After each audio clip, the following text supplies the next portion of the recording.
Hey, it actually worked this time. Well, I wonder what the problem was last week. But the mobile version on YouTube appears to be working. I'm just going to check it myself.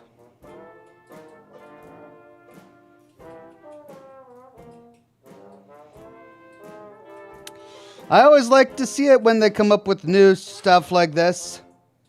Let's see, can I even... How do you watch videos on YouTube? This is so complicated. I never use the app, that's the thing. Okay. Is it working? According to my screen, it's working, but I'm still getting the regular horizontal.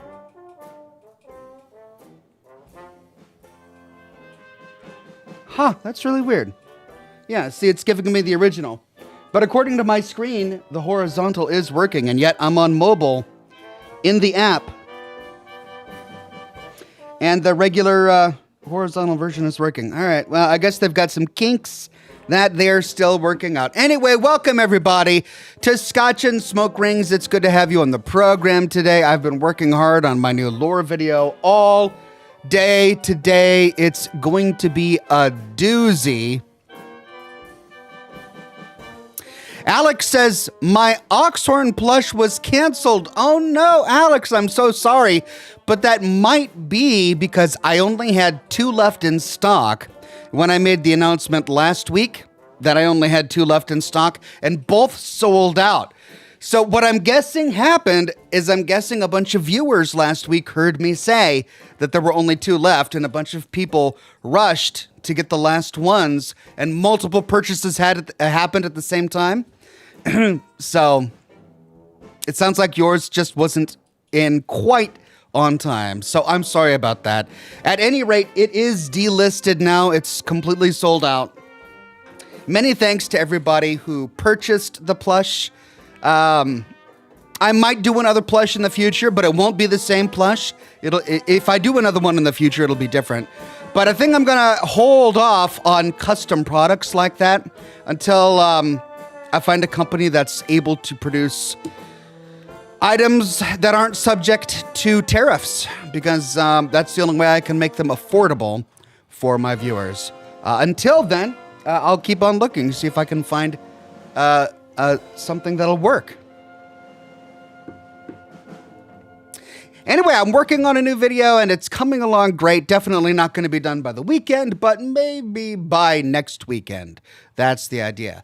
It's good to see everybody. We are live on YouTube, Twitch, and Facebook. Good to see the Obsidian Lord, Leather Fruit, Megabort on Twitch. On Facebook, Robin Whittle, Toby Noble, Taylor Wilson.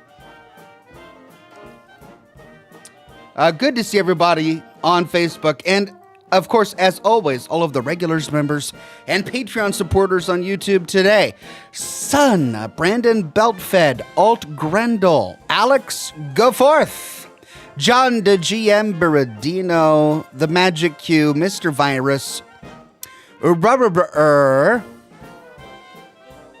Nick, and it's Derek May with the first super chat of the day, and a very generous one at that. Thank you, Derek May. Derek says, hey, Ox, my birthday was the 5th. Can I get a late birthday shout out? 39, the gray is kicking in. Don't remind me about it, man. It's like just the sides of my head. These all used to be nice and brown, but now I've got these sideburns that are just pure gray. So I know you really don't want characters from New Vegas in the show, but you have to admit the think tank would be hilarious to see. Mobius is the funniest to me. Well, absolutely. Derek May, happy birthday to you, 39. Glad you made it that far. Glad we're all making it as far as we are. As for the show, I mean, of course, it would be hilarious to see any of the members of the think tank. The only reason that I'm hesitant to see any characters from Fallout New Vegas in Season 2 of the Fallout show is because it kind of canonically sets their story in the game, right? What if you wanted to go on a murder spree in Big Mountain and kill Dr. Mobius? Well, now that's not canonical, right? Because Dr. Mobius has shown up in season 2 of the Fallout show. If he were to show up. That's the kind of thing that happens anytime you introduce a character from the game into the show.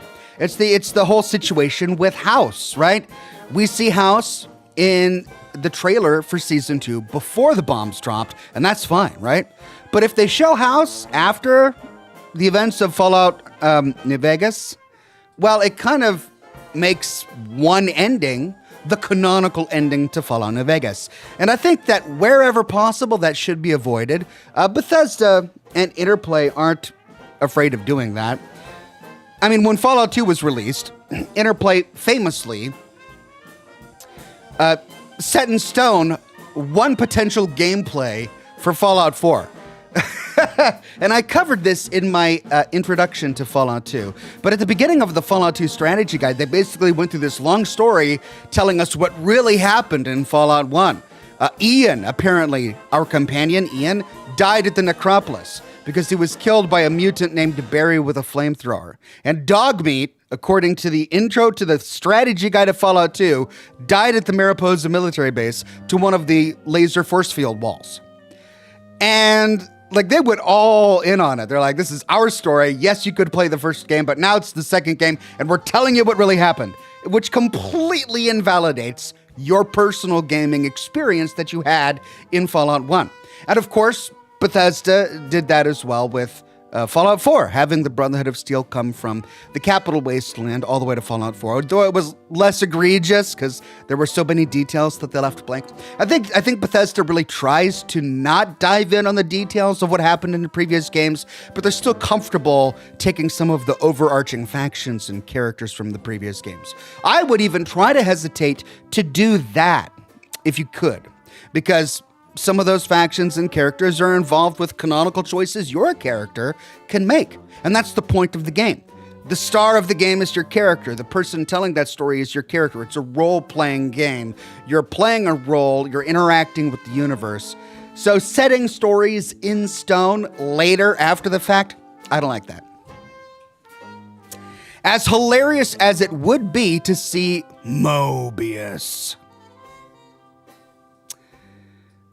I do so like custard. Or was it mustard? Wait, it was the opposite. Mustard and custard. Mr. Virus says better to eat a mandarin. Wait. Okay, so hold on. I had to reread this a couple of times before I got it. So I'm going to tell this the right way. This is a joke. This is a dad joke. It's a little racy. I'm going to say, Mr. Virus, I'm surprised this joke is a little racy. What's a better way to eat a mandarin? I can't even say it. It's too naughty. This is a naughty joke. What's a better way to eat a mandarin? Eat Amanda out.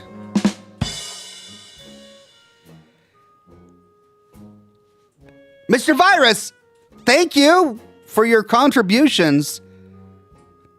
I'm not going to comment on I mean, yes, but I'm not going to comment because I can't. It's just, but you're right. But still, thank you for your contributions to this chat, Mr. Virus, and for putting me in an uncomfortable circumstance.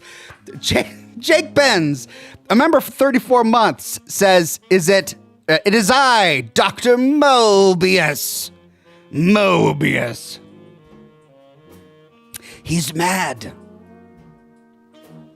What a fun DLC that was.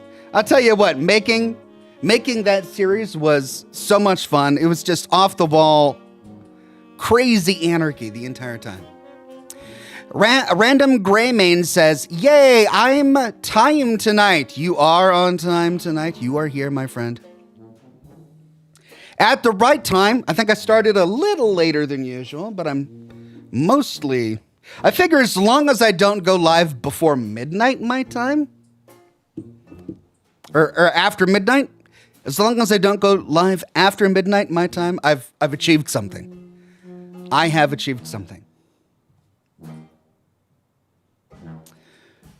David Deichner on Twitch says, I agree with the approach. Imagine having to think up 40 different names for factions for like 5 games with no repeats. I mean, they do that. They do that anyway. I mean, if you look from game to game, we only see a few repeating factions, right? In Fallout 3, they repeated the Brotherhood of Steel and the Enclave. Those are really the only factions that they repeated. Everything else was completely new. Some of the monsters and creatures were repeated, right? I mean, it's still taking place in the same universe, so many of the items and weapons and gear and all of that was repeated. But if you're talking about characters and locations and other factions, right? The Children of Adam, completely new faction, right? All of the towns in the Capital Wasteland were completely new. So it's not like they're saving time by including the Enclave and the Brotherhood of Steel in Fallout 3. They didn't save any time by doing that, right? They still had to invent hundreds of new characters and hundreds of new factions. So it's kind of a weak argument, that, right? They don't really gain anything from a production point of view by doing that. It's really a story point of view. They really wanted to tie things into the events of Fallout 2. And, you know, I love Fallout 3, for example, if we're talking about that particular story. I thought the story was good. The place that Fallout 3 shines is in its environmental storytelling and the feeling of the world. That's why people love Fallout 3. I mean, I can't speak for all people, but I think that's why most people fell in love with Fallout 3 when it came out in 2008, because it really gave you a post-apocalyptic wasteland that you could actually go out and explore. And it was rich and vibrant and filled with life and death and encounters and ruins to explore. It was this wonderful wasteland fully realized, right? That's what it did so well.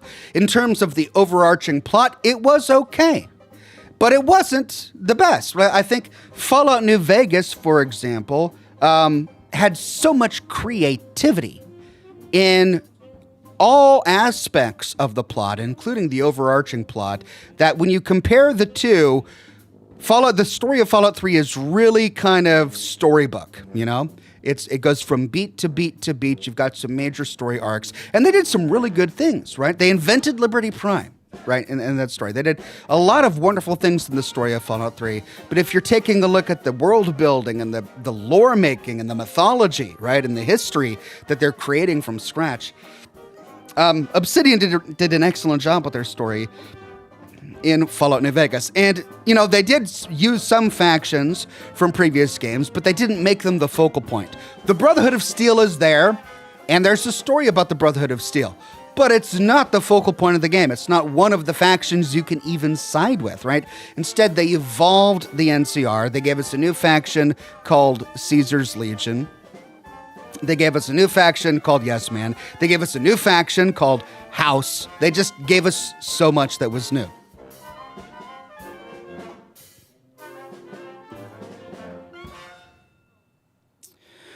Jake Benz says, I thought he was actually evil, but no, it's just too much psycho.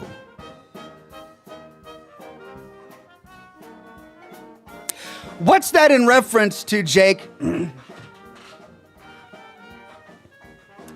Because I think you probably responded to something I said while I was saying it, but then I went on to read other things, and so now my train of thought is lost. So now I don't know what you were referring to there in that particular comment. Ty Bland says, howdy Oxhorn, loving the recent stuff. Do you still intend to do in-depth lore vids about Season 2? I only knew what happened in Season 1 because of you, lol. I do. I'm really looking forward to Season 2. It's dropping later this year in December.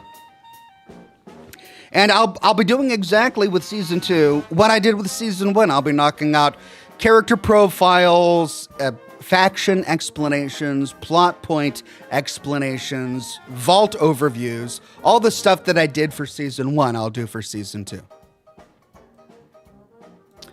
Clueless in Cali says, good evening, Ox and all. I saw that you posted on X about the plushie being sold out. Congrats. You also mentioned working on a new project. Is the body pillow finally getting your attention? No, it's not the body pillow. No. But I am working on another item. It's not a custom item. Well, it is kind of custom. But it's still a print-on-demand item. But I hope to have it done in time for Christmas, maybe in the next few weeks. We'll see. Jake Ben says it was for Mobius. Oh, right. He's not evil. He's just on too much psycho. Yeah. Well, I mean, Dr. Mobius wasn't evil. I mean, once we found out what he was actually doing, it was the think tank that was evil. Dr. Mobius was trying to rein in the think tank, so he wasn't even the evil one. Belmira says, I really appreciated your video on the Enclave. I think it's important to showcase how awful those types of organizations are, both in Fallout and here. Yeah, you know, it's the Enclave is a fascinating faction, and there are some people who try to argue that somehow Bethesda ruined the Enclave in Fallout 76, right?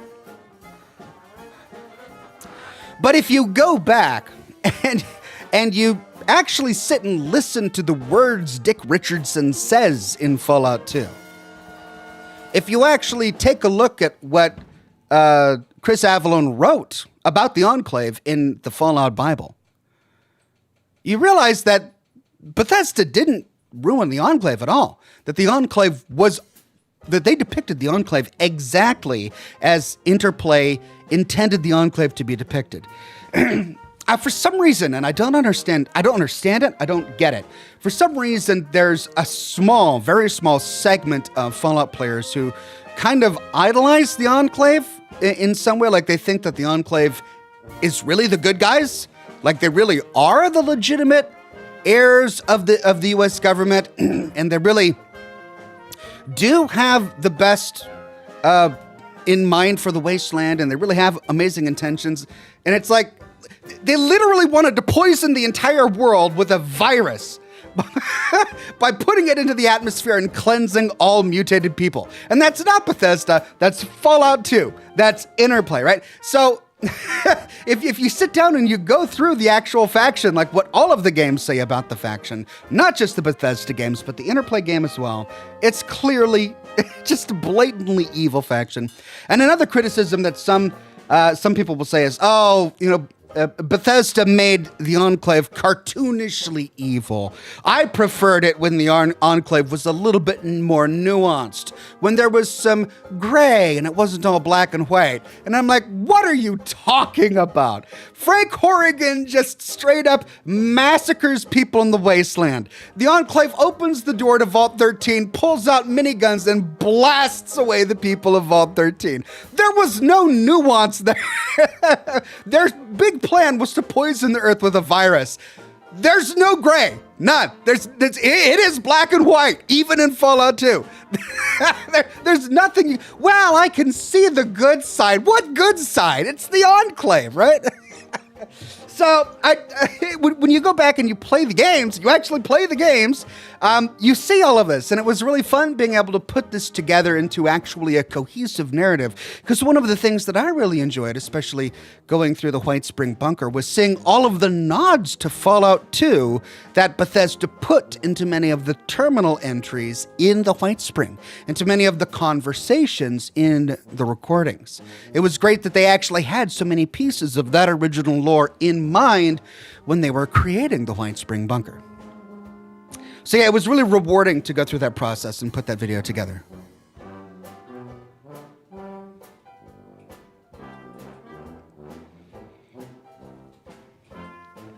Josh Bunton says, Ave, true to Oxhorn. Thank you, my friend. Ave, true to Josh Bunton. Samurai Ravan says, "Hey Ox, my girlfriend, it's Stasi, and I recently moved into our new place and got engaged. Now that we're mostly settled, we've been able to watch you from our new comfort. Cheers and play on, good sir." Thank you, Samurai Ravan, and congratulations to you and it's Stasi for the engagement and for the new place. That's amazing. Jake Ben says, "That whole DLC was comedy gold, though. It really was. It was hilarious." Arthur Morgan says, "Have you considered playing the Metal Gear 3 remake?" No. I haven't. I haven't really played any of the original Metal Gears at all. When Metal Gear Solid came out, it was big news, and my brother played it a lot. But that's really the only Metal Gear I'm even vaguely aware of. Cheng Yang says, "Have you bought the Nernroot nightlight from Etsy? You seem to be considering buying it." Oh, no, I'm good. I don't really need a nightlight these days, at the age of 43. Am I 44 or 43? I'm one of those. And as much as I loved Oblivion, I'm not really that quite as into the Elder Scrolls world as I am into the Fallout universe. Jake Ben says, "The Enclave wanted us to poison Project Purity for the best of reasons. It was a very good plan, according to President Eden. It took a lot of creative thinking." He's like, "Oh, I heard that the Enclave on the West Coast wanted to poison people. That sounds great. I'm going to poison people too." Yes, very creative, President Eden. Very forward thinking of you. Chuck Wynn says, "Ox, the Enclave were just misunderstood." Yeah, I can't wait to hear an argument about that. I can see the YouTube video thumbnail right now. The Enclave, villains or just misunderstood?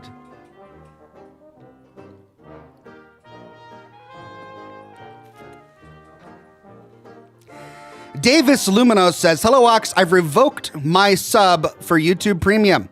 I'll still be around and watching the vids. Keep doing what you do." No worries, my friend. I get it. Keep enjoying YouTube videos, and thanks for watching. Derek May says, "Ox, I love your storytelling between Fallout 2 and New Vegas because it shows that Wasteland is rebuilding. Whenever Fallout 5 does happen, it was said San Francisco might be the setting. Would you like to revisit that city or a new one?" That's a great question because I am curious.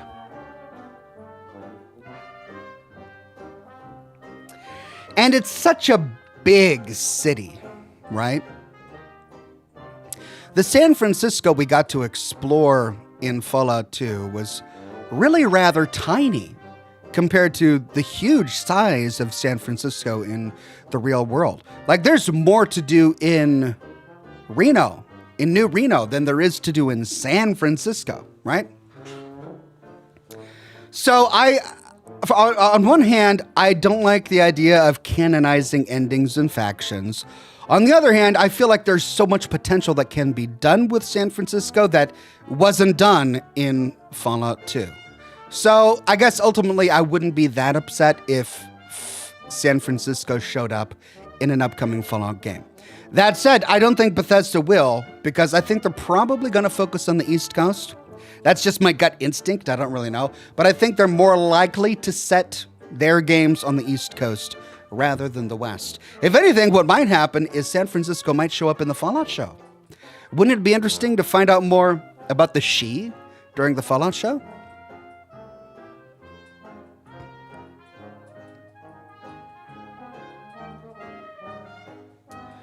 Rally Gunner says, what about San Diego? San Diego was the ghoul town of Dayglow in the Fallout universe. I say ghoul town, but it wasn't exclusively a ghoul town. It was, however, home to one of the surviving exodus groups of the necropolis. So after the necropolis was sacked by the Master's army, there were 3 exodus groups that left of survivors. One went to Broken Hills, one went to Gecko, and one went to the ruins of San Diego, Dayglow. The ghouls at Dayglow were actually really successful because they were able to scavenge the ruins of the glow because they were immune to radiation.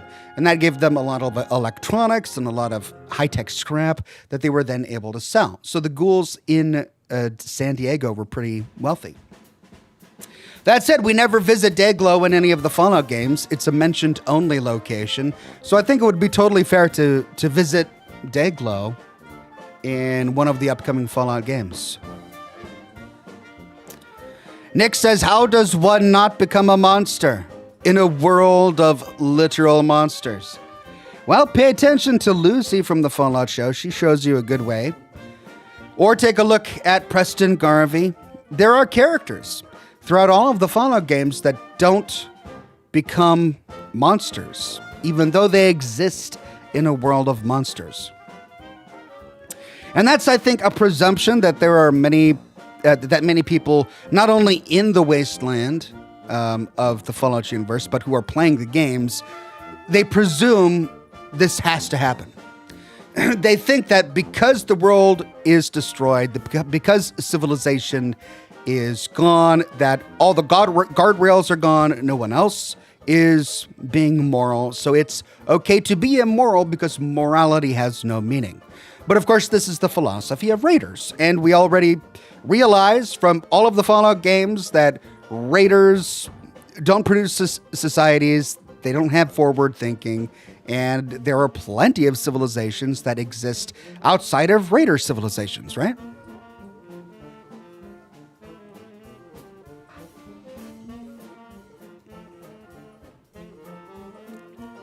Scoopy Snoopy says, good morning, everyone from the Scotland. Hey there, Scoopy Snoopy. Good to see you, my friend.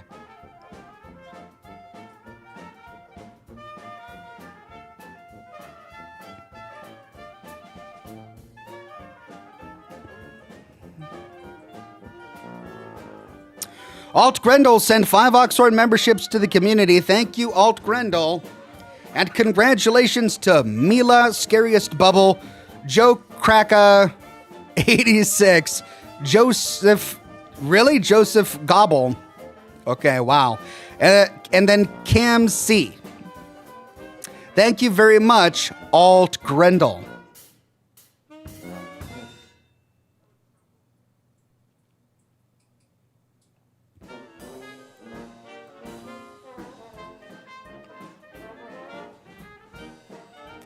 Well, Rubber Bird says San Francisco isn't that big. It's 7 miles across. It's 46.87 square miles, lol. Well, yeah, not big compared to what? Compared to New York City? Right. Compared to any other city? I mean, there are lots of cities that are smaller than San Francisco as well. I lived in San Francisco for many years, and I walked it. Not the entire city, but I walked a lot of it. And it was walkable, but it's still big. Like, it's a big city. I'm just saying that it's bigger than it's depicted in Fallout 2. In Fallout 2, it's 2 or 3 screens. But it's a lot bigger than that.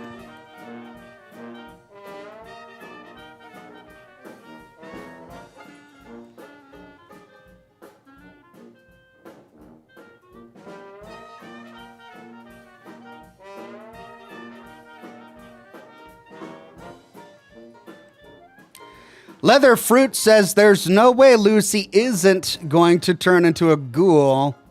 That was Leather Fruit on Twitch. Maybe. To our knowledge, she's only had one big sip of irradiated water, and then she drank some Radaway shortly after that, or got infused with Radaway shortly after that. So, who knows? I don't think they would do that. They kind of hinted at it when she saves the ghoul. She gives him the medicine and says, I may end up looking like you, but I'll never be like you. Maybe that was foreshadowing. Maybe. But I don't think they would do that. Who knows? Maybe at the very end. Runak Singh became a Silver Ox. Thank you so much, Runak Singh.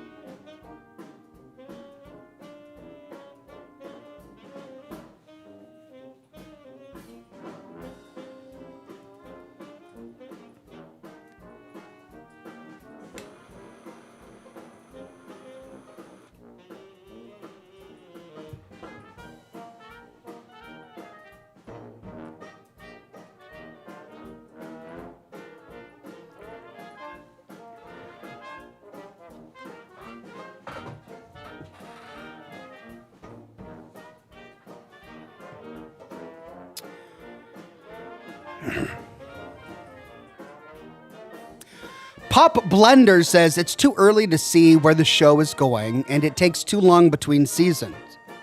The show will get canceled before it can end properly. If it were network TV, it'd be 5 seasons at least, maybe more. Well, I agree with you that it's too early to say where the show is going.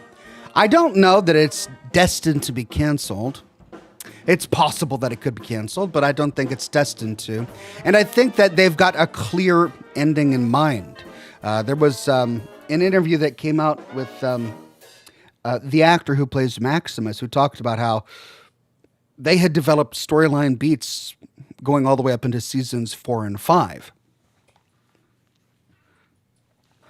Now, if it's still profitable, will they keep making more seasons after that? Maybe. I hope not. I hope they actually end it after the story is done. But they've got plenty of ideas to go for, at least 5 seasons. We'll see.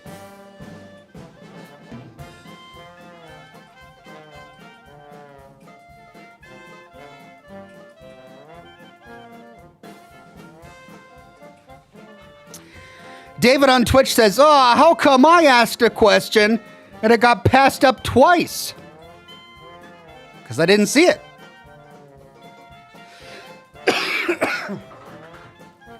Lots of questions flying by. And I'm doing what I can. I saw that one. You're welcome.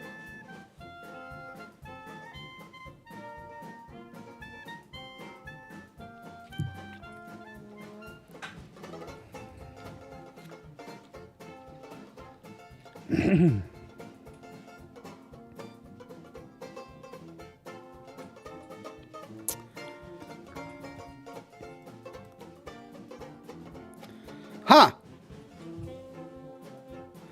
I saw a comment, but it disappeared. I'm not sure why. Maybe he doesn't want me to respond to it anymore. But it was interesting, and it gives me a reminder to make a note to myself about future content ideas.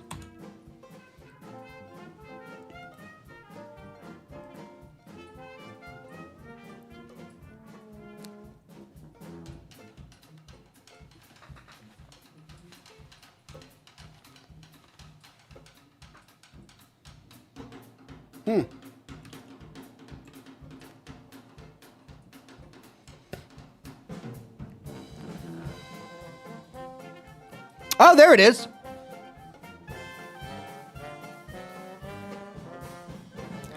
Oh, he decided to send it as a super chat. Raunak Singh says, "Hi Ox, are you going to make a video about the lore of Milepost Zero in Fallout 76? It's being removed in the December update." Gosh, really? If it is, then yeah, I'm gonna have to do some content about it. Because I haven't actually experienced it myself yet. And I definitely want to capture all of that on footage before it disappears. That's one of the things, That's one of the things about online games like this. The story evolves sometimes too quickly that it can change before you can do content or even experience it as it was before. So yeah, I'll tackle Milepost Zero before it changes. Brandon Beltfed says, "I just ate a frozen apple. Hardcore to the mega. Cheers all." Congratulations. I hope your frozen apple was delicious. Chen Yang says, I can't find the last location you couldn't find from the SRB monitor. It said Bunker Hill and the castle. Can't find it.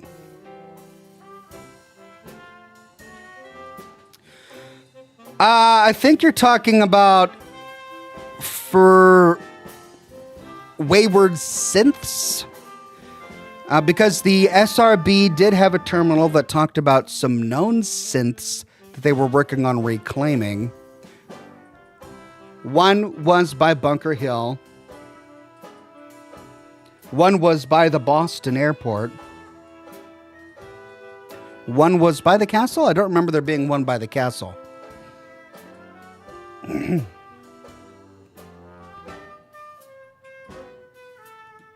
But I don't think that they're ever meant to be found. I think that that's just something we read in a terminal, and I don't think you can actually find the missing synths for the SRB. Craig Euler says, Rock and Stone Ox, cheers. Rock and Stone to the bone, my friend. You know my son and I say that to each other at bedtime every night? I'll tuck him in, kiss him goodnight, and he says, Rock and Stone. And I say, to the bone. That's how we go to bed at night. Is a big fan of Deep Rock Galactic. Wayne Azing says, Aloha Oxhorn. Cheers to a great October, and I hope you're doing well. Always remember, stay hardcore, hardcore to the mega. Thank you, my friend. Cheers to a great October to you as well.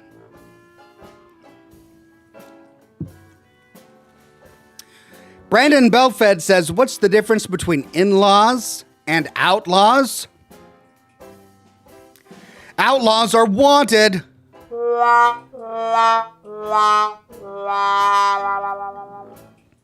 Because they're wanted for the crimes, and in-laws aren't wanted at all. Okay, thank you, Brandon Belfed. Very nice. Ezza Music says, what do you think about Benny or Joshua Graham returning as older characters? Even with the dangers of nostalgia bait, redemption arcs maybe? Thanks, Ox. My opinion on that is the same as I expressed earlier. In general, I dislike it when characters make a reappearance in future games or even in the Fallout show, for all of the reasons that I've already specified. Benny, in particular, would be really problematic for the plot of Fallout New Vegas because there are very few situations where he survives, right? Correct me if I'm wrong, it's been a long time, but I believe the only way he actually survives is if he gets kidnapped by Caesar's Legion, and then you manage to either kill all the legionaries or convince them. No, you either kill all the legionaries and then rescue him, or after they crucify him, you cut him down from the cross. Then I think those are the only two ways he can actually survive the events of Fallout New Vegas. Joshua Graham would be really interesting, but the thing is, if he exists, then he's going to have to tell the story of what actually happened with the dead horses and the sorrows and the white legs and all of that. See, bringing in characters that the fan base already knows brings in problems like that, and they're going to demand an explanation about all these other things.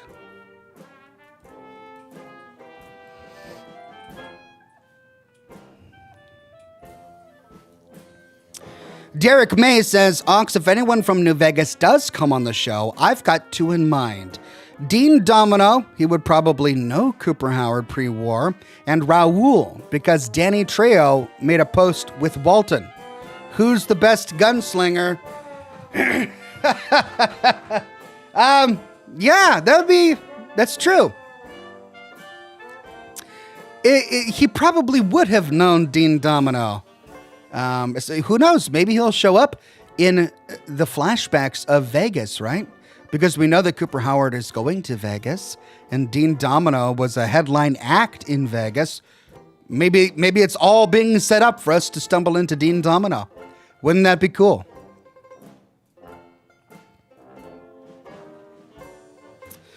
But yeah, it is interesting that he posed for a photo with Denny Trejo.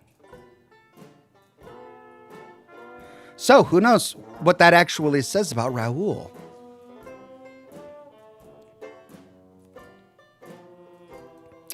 Brandon Beltfed says, shout out to my grandma. That's the only way she can hear. Shout out to Brandon's grandma.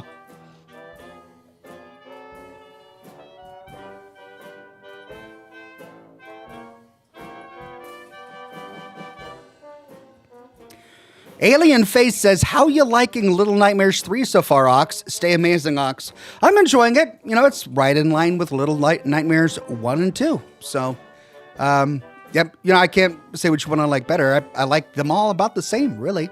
They're fun. Sam S. says, hello, Oxhorn. How are you? Great family doing? I hope you guys are doing well. Also, what are we drinking tonight? Anything good? Sorry that I've been missing your live cast for a while. I'm drinking 12-year-old Glenfiddich. And that's it. I don't have any rum tonight.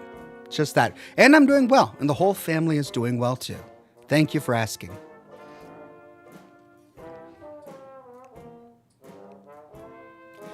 Cheng Yang says, I talk about the surveillance where the Institute is spying on the Commonwealth. Oh.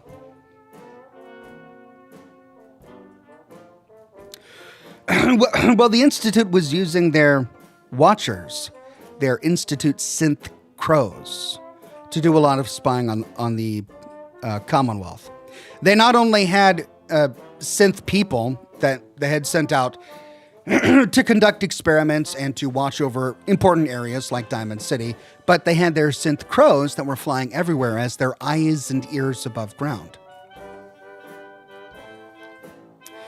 AI Radio says, knowing you're a big fan of card games from your old streams, do you play a bit of Magic the Gathering too? I just found out they sell Fallout decks. So the thing is, I've never actually been a big fan of card games. But what he's referring to is that I used to stream myself playing Hearthstone, which was a video game card game by Blizzard back before I did Fallout. But the reason I did that is because my viewers at the time were all really big Blizzard fans, and most of them played Hearthstone, and they would want to play me in a match. And so I would play it for them. And I got all right. I don't think I was ever really good, but I did okay. But no, I never got into Magic the Gathering. Lots of kids in my circle were into Magic the Gathering when I was a child. But I never did it myself. Wasn't really that interested in it. However, the Fallout decks are really interesting because there's a ton of beautiful art that artists have been hired by Wizards of the Coast to produce for the Magic the Gathering deck that's Fallout themed. And I've gone through a lot of that art, which is really interesting. Brandon Beltfed says, a big cat escaped its cage at the zoo yesterday. If I'd saw that, I'd poo my pants.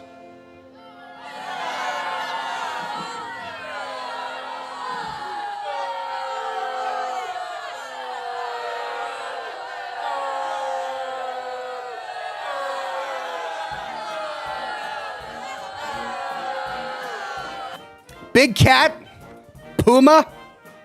Oh, Brandon. Oh. When at last I think we can't go any lower, you bring poo into the conversation. Oh. Brandon. Pop Blender says, Ox, thank you for the many years of joy your live streams and videos have brought to me. I discovered you in 2016 and have watched every video you've made. Your voice is GOAT in my book. Truly top tier. Well, thank you, Pop Blender. Extremely kind of you to say. And that's a lot of videos. I think I've published like 3,000 videos on Fallout on this channel. So that's a lot of videos. But thank you very much. And I hope you keep watching for the foreseeable future.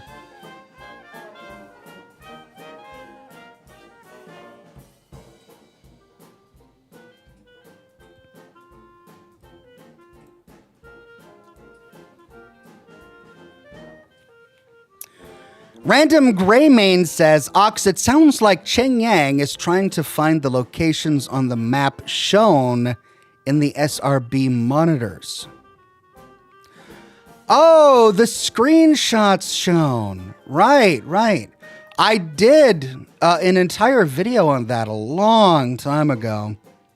And I think I discovered most of them, but there were one or two, if I recall, that I still hadn't figured out. But I'm glad you're still tracking them down.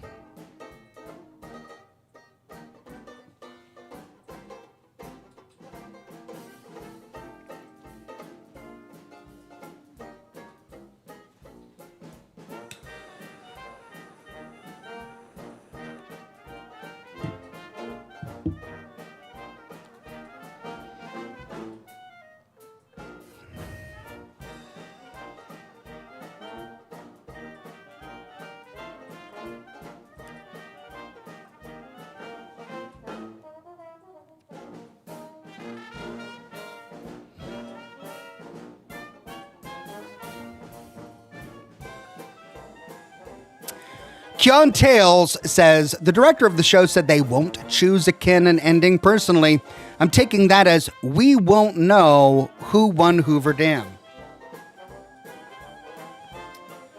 I mean, the problem with them saying that is that it could quite possibly be that they'll do or say something in the show without realizing that by doing or saying that thing, they're inadvertently making something canon, which is the danger you risk anytime you start wading through previously trodden waters, right?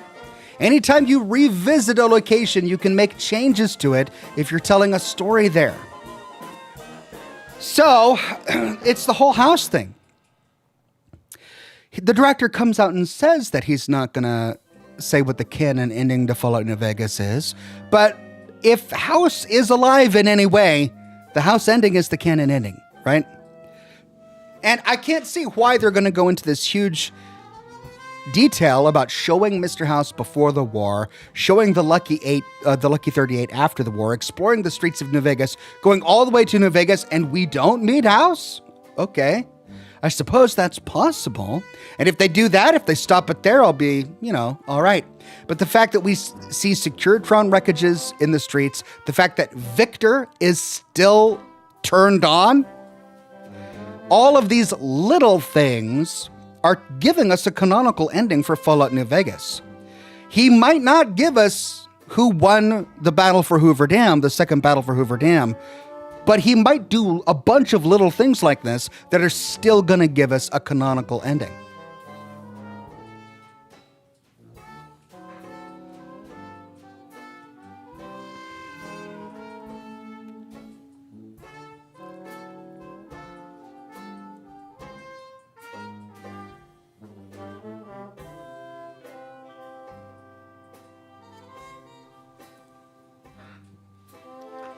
Tony J says, I'm dusting off an oldie here.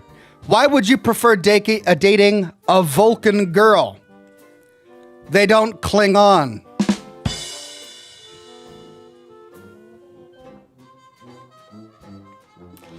I mean, it's an oldie, but I hadn't heard it before. I'm slightly amused. I'm sort of like, It's pretty good. Pretty good. Thank you, Tony J.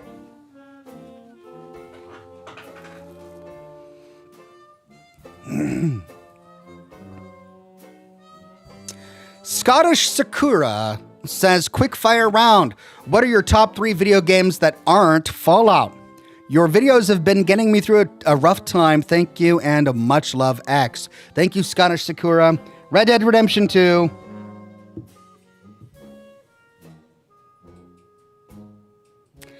Valheim.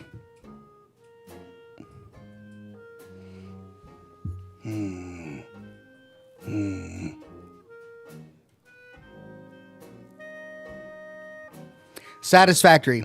I gotta put down the games where I have the most hours, right? And the games I have the most hours in outside of Fallout are gonna be Valheim and Satisfactory. Yeah.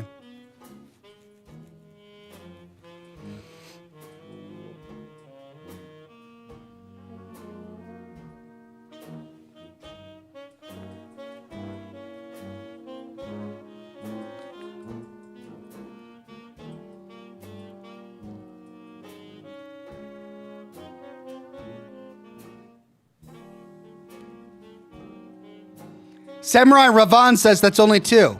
No, I said Red Dead Redemption 2 as well. Red Dead Redemption 2, Valheim, and Satisfactory. It's 3. Mila says this Assassin's Creed Odyssey. Well, I do have many, many hours in that game. I don't know if I could say it's one of my favorites. I enjoyed it. I did enjoy it. But I do also have a lot of hours in that game. Most of which I shared with you. Sarah says, finally saw your Valheim base vid. Love your swamp. Thank you, Sarah. Thing is, since then, I've created a new character, and I played the entire thing again from the beginning so I could do Ashlands. I finally did the Ashlands. And then when I was done with that, I built a new base in every single biome. I wanted each biome to have its own base. So yeah, I've put a lot of hours into Valheim. It's a great game. I love it.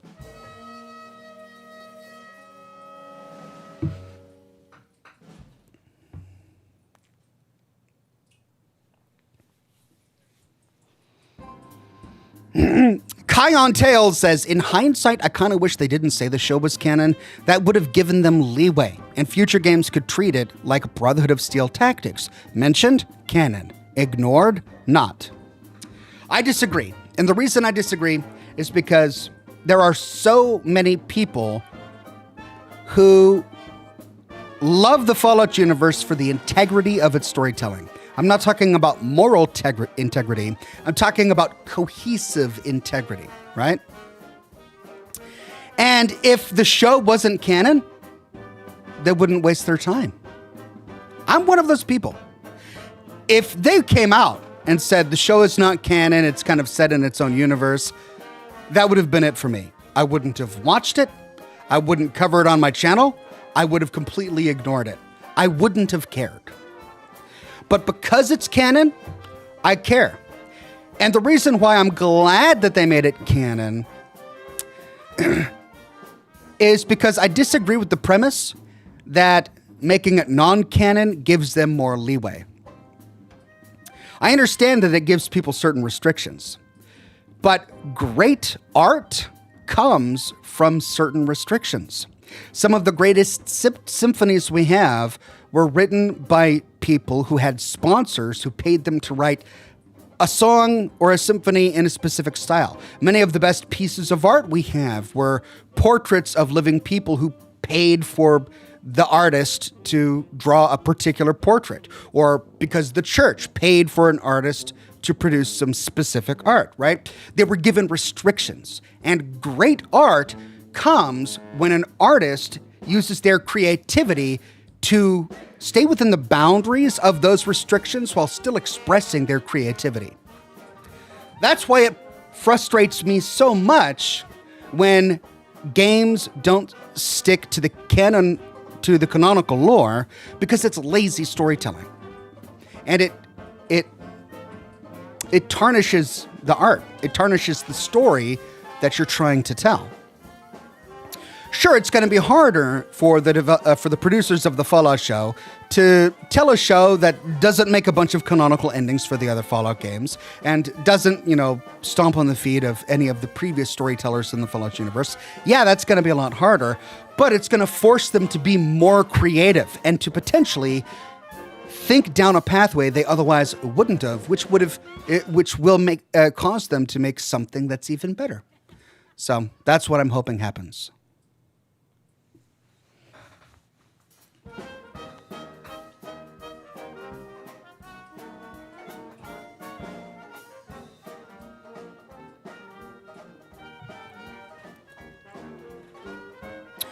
Corey Dorton says Oxhorn, the Fallout show could still be canon, but maybe have a standalone story set in a new state we've never been to. I mean, yeah, that's what I wanted from the very beginning. That's what I hoped the show would happen. Years ago, when people were coming onto my show and saying, where do you think the Fallout show is going to be set? My answer was, I hope it's not in California. I hope it's not set where we've been in the past. I don't want to see Shady Sands again. I don't want to go to the LA Boneyard. I hope it's set in a state where we've never been. I want new characters, new factions, new locations, new cities, new things to explore. That's what I wanted. It's not what I got. I'm still pretty pleased with the resulting show that we got. It's still mostly very well done.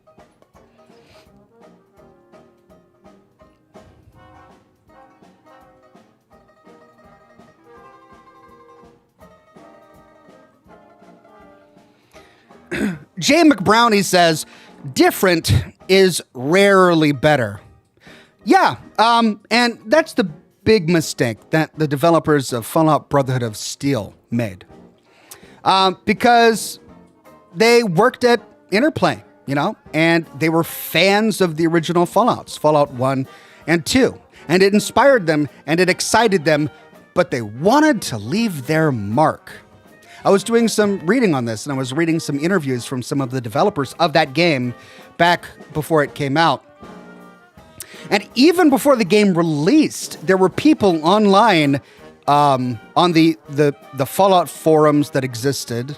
No Mutants Allowed was a big Fallout forum at the time. And they were concerned that the developers of Fallout Brotherhood of Steel were going to be getting some lore wrong. They were seeing some of the images that were coming out, and they learned that Harold gets dismembered and his arms are scattered around a map. What's going on? And they were asking questions like that, and the guys are like, no, look, we love the original Fallouts. We think it's great, but we've got our own story to tell, right? And they told it. They told their own story, and it resulted in Fallout Brotherhood of Steel being the worst reviewed Fallout game of all time. It's at the very bottom. So I hope they're happy that they got to tell their story. I hope they're satisfied with their careers that they got to tell their story without giving very much thought to the carefully crafted world that had been put together before they got their hands on it. They got their wish. They got to tell their story, and it resulted in abject failure because people don't want to just see everything that they know and love about the Fallout universe thrown out the window with each new Fallout game. They want cohesion. They like the integrity of the world. And I'm really glad that the developers or the producers of the Fallout show have paid such close attention to detail that they have. They have made some big changes that I disapprove of, and I've talked about them here, and I've made videos about them on my show. But 90% of the show that they've produced is really, they pay really close attention to the details of the world and the history, the fictional history of the Fallout universe. So I'm mostly impressed with what they've done. Alt Grendel says, War Machine Rocks wants to know what you think of Fallout 5 being in St. Louis. That'd be great. I mean, I've got no particularly strong opinion on the topic. Wasn't St. Louis visited in Fallout Tactics? I could be wrong about that. It's been so long. But wasn't it visited in Fallout Tactics? But yeah, I mean, having a Fallout game set in a state that really hasn't been touched by the Fallout universe yet would be great. Would be great.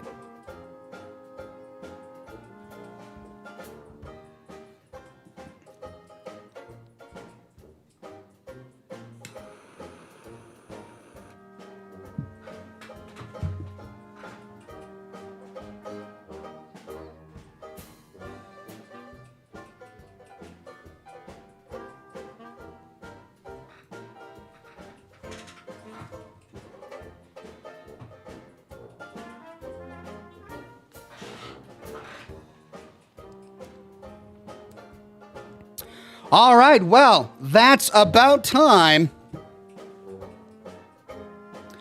I hope you're ready for more Little Nightmares. Let me move my chat over here and get the game fired up. Ooh. Oh, by the way, I tweeted this out, but my computer problems are completely fixed. I posted the name of the user who helped me. I forget it now. My apologies. But somebody responded to my video, my live stream from last week, giving me the precise instructions that I needed to fix the computer on my own. It took me 3 minutes, and it worked. It didn't take long at all. I disabled one of the cores of my CPU. Core 0. I went into the BIOS, and I just went through all the cores. I disabled half, and it fixed it. So then I re-enabled. Half of the half I disabled was still working, and I did that until I realized that it was Core 0 that was damaged. And I can now play all my games. The system doesn't shut off. I can update my graphics driver. I can update my operating system. I'm now on Windows 11, right? I'm not getting any of the problems that I was getting before, all because one virtual core on my freaking CPU had damage to it for some reason. It had nothing to do with the smoke. I had 2 different companies tell me that they couldn't work on my computer, that it was too difficult, and it was probably the smoke damage that did it. No, it was one of the cores in my CPU, which can't be touched by smoke. Pissed me off. I'm really angry, but I'm also really glad that it got solved. So I pinned his comment on my previous video. I shouted out on Blue Sky about that. And yeah, so we should expect a smooth stream tonight with no crashes. Yay!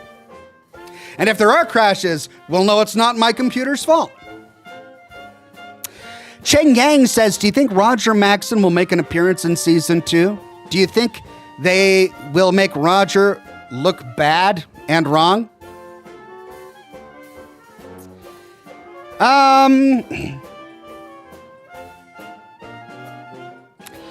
mean,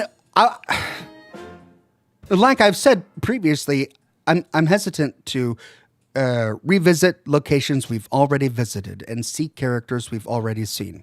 But in this particular instance, they've already gone so far with the Brotherhood of Steel that at this point, it's going to be hard if they don't show us Roger Maxson, right? If the Pridwin has moved from the Commonwealth to California, if there are multiple Zeppelins in the area, how are they going to get by without telling us what happened to Roger Maxson? If they show him, will he be depicted correctly? I don't know. I was a little disappointed with how they depicted House in season 1, but in season 2, I think they depicted him appropriately from what I've seen from the trailer. He looks much better. So I don't know. It's hard to tell. It's hard to tell. Giuliano Banani with a very generous super tip says, you have no idea how much your video helped me and by proxy, my business as well. I mean, every day I watch your stuff. Thank you so much for your in-depth videos. You'll see me more in your lives, contributing more than this. Thank you, Giuliano. Congratulations on your business. And I'm so grateful that my videos have been able to help in some way. Thanks again. Oh, Windows 11. Stop. No, I don't want... What's with this old window cascading thing? I don't want that. All right. I've got my chats up. Let's dive into the game. Little Nightmares 3. There we go.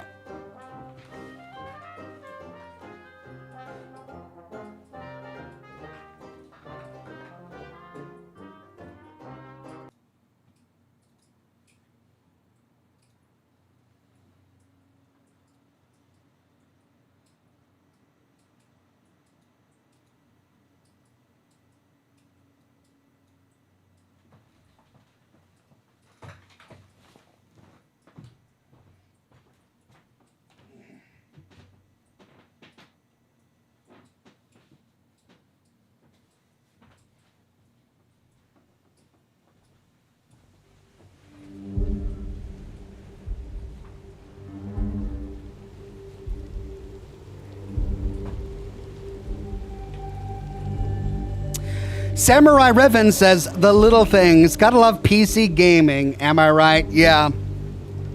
Drove me crazy. But at least now it's fixed.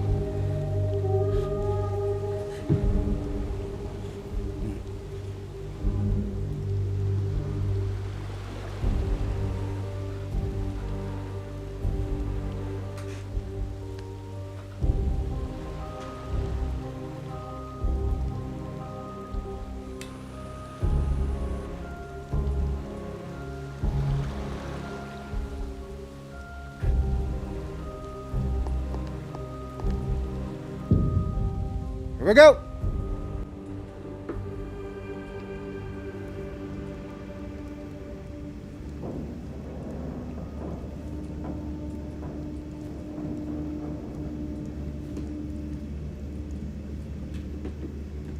Right.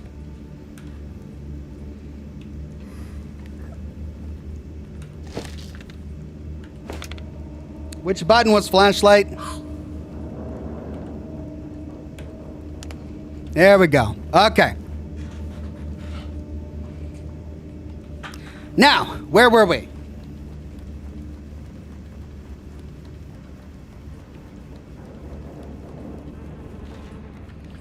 Okay.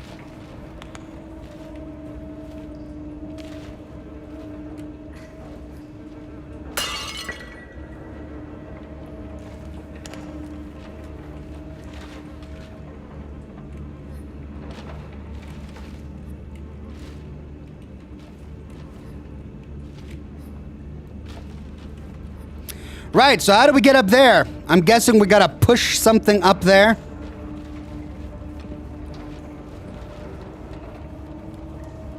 But we've got this long hallway to explore.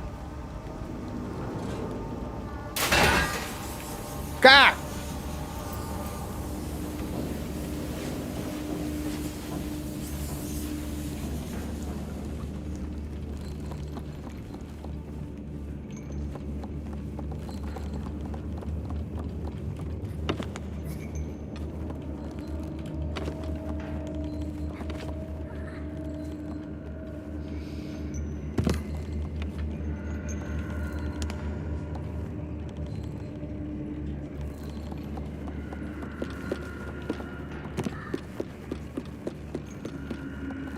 Okay.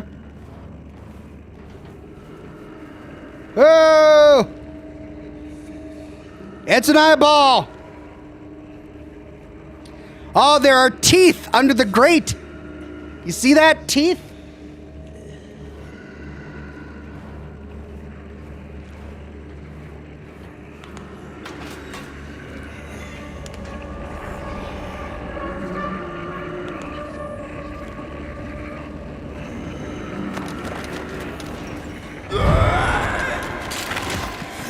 Ah, crap! What was that? Was that a puppet? Was that a hand puppet? A living hand puppet.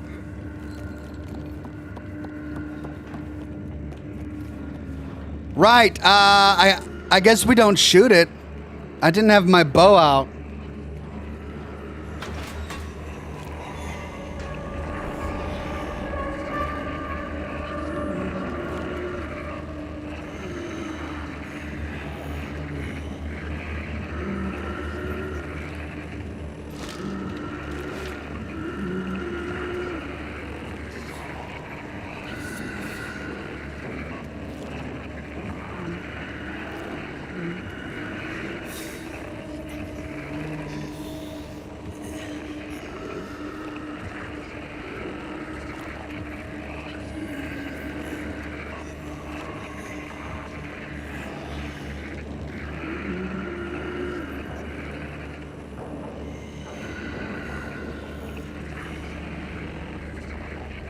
Oh my God, do I gotta fight it?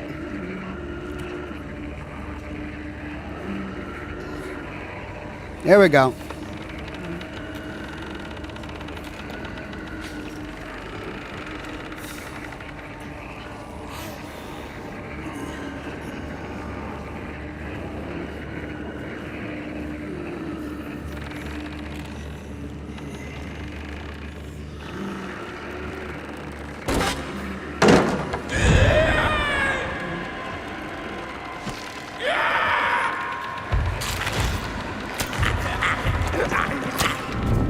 Well, crap! How can I get through there? Maybe we gotta fight it.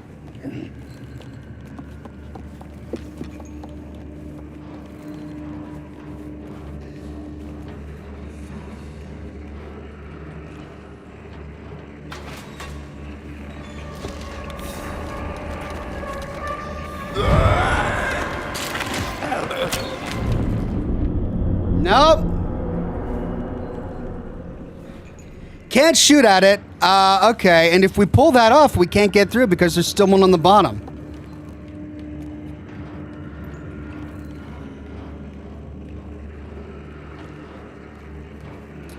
Faster with the board, says Alt Grendel. Oh, is that it? Okay.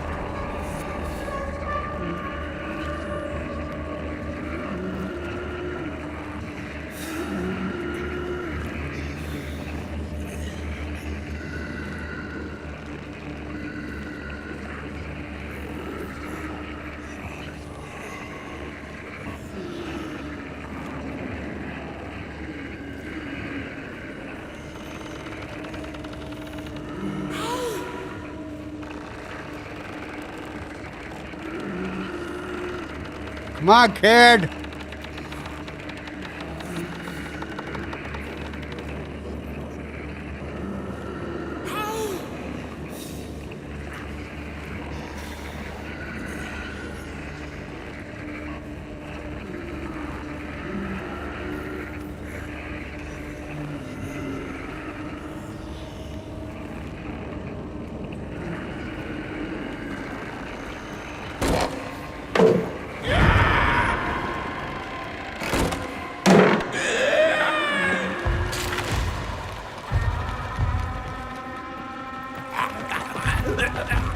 Whoa, what?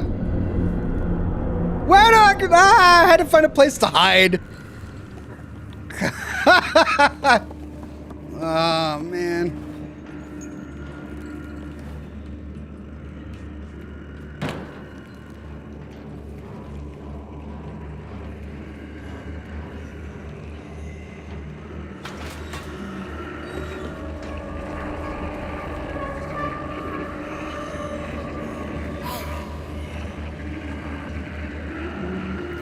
Come on, where is she?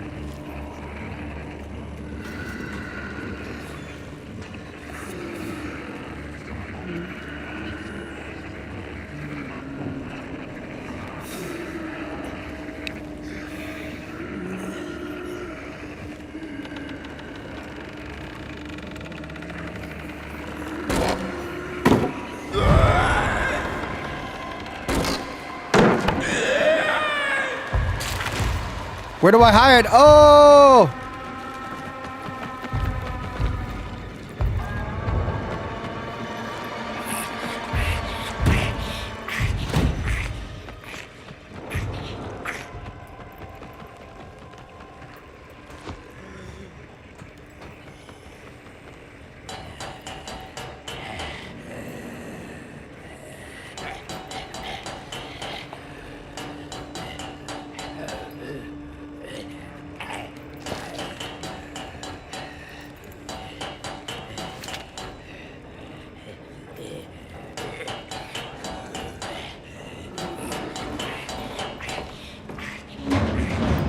Ah!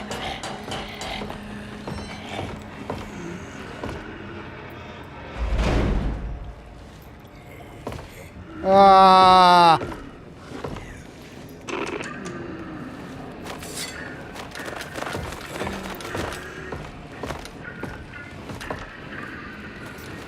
Okay, so we've got something here.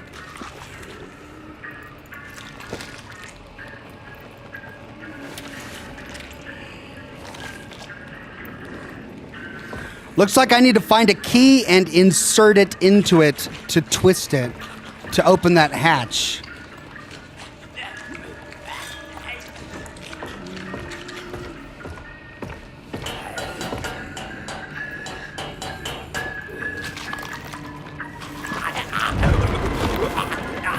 Doggone it! God!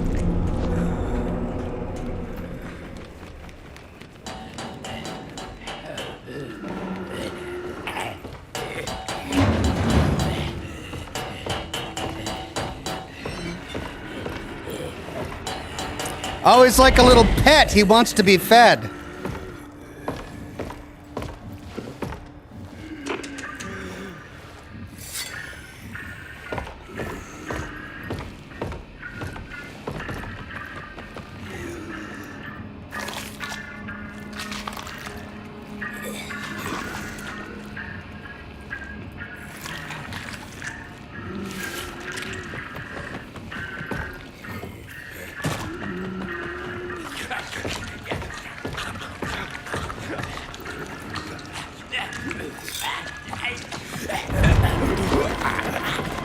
Oh, got it.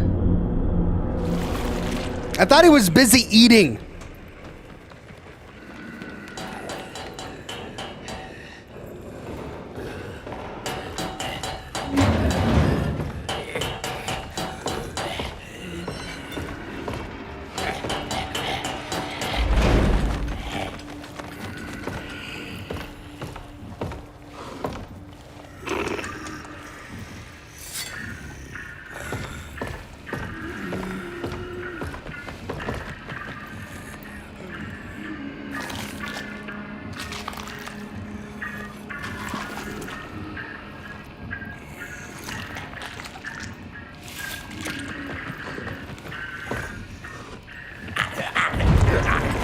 How did he see me? I gotta wait for him to be distracted, but actually, I could probably go all the way from the beginning.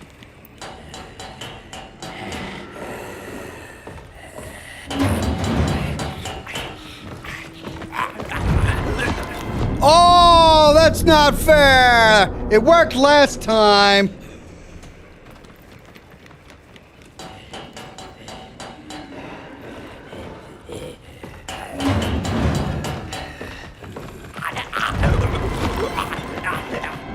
What?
I don't understand. As soon as I step out, even when his face is full of food.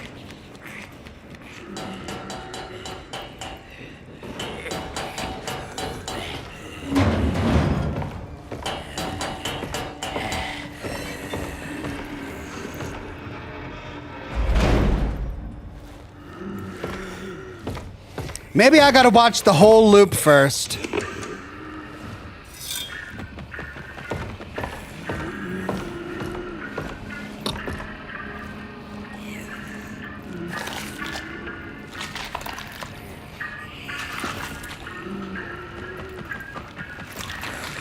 Let's watch the whole loop. Okay, he feeds the puppet.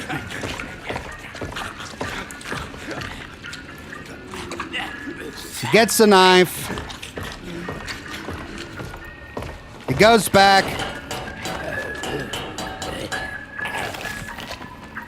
Oh, that is the loop.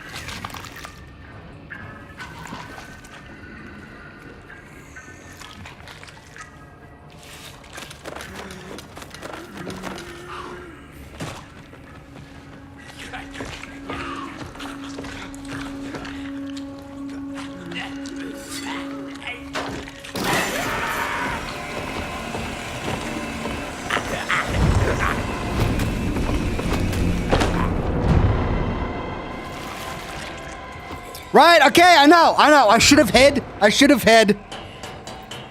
thought I had to do something with the saw. I know, I should have hid.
Okay, where's my friend? Come on.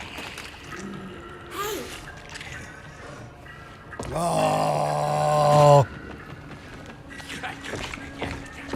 Come on, where's my friend?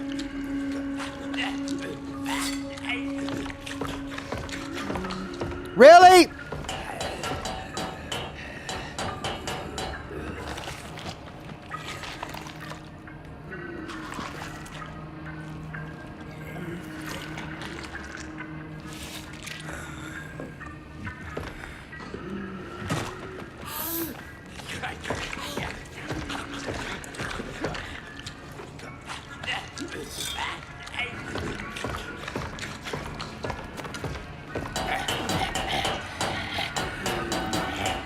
Come on!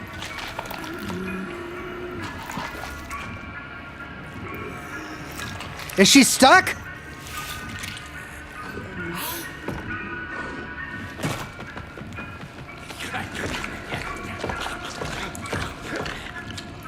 Come on.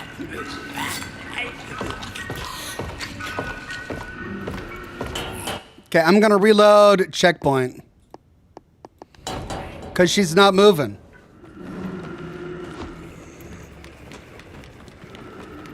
Come on. Oh my God. Come on.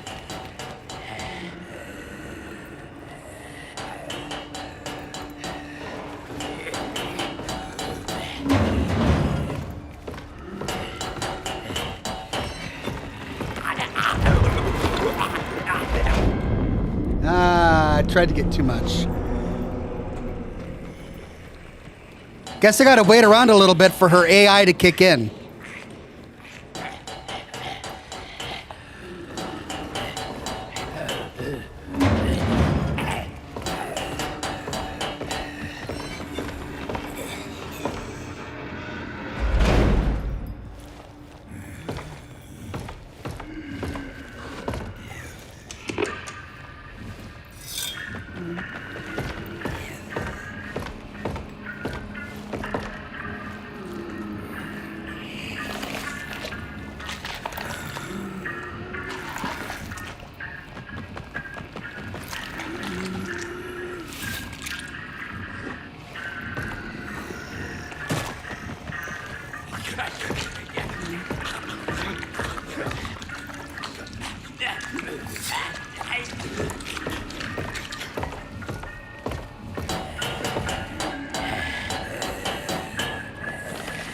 There we go. Yeah, I just had to wait for her AI to kick in.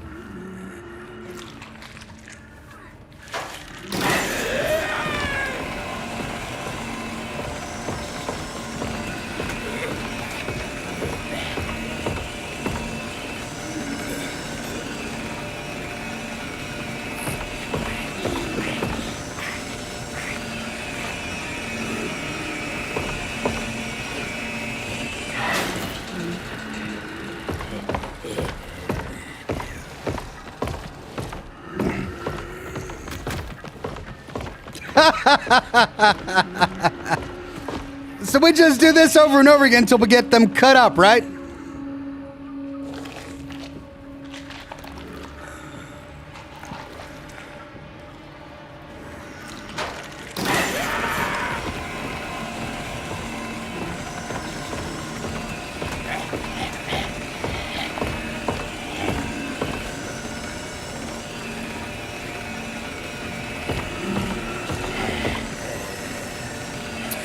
Go back through the other door, says Samurai Ravan. Oh.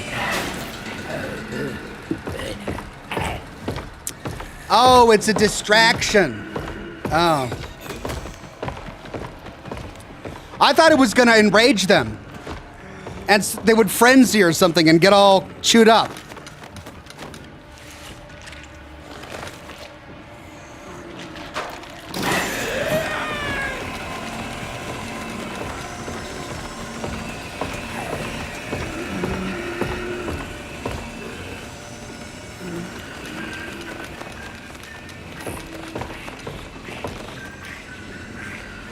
Oh my God, there's the key.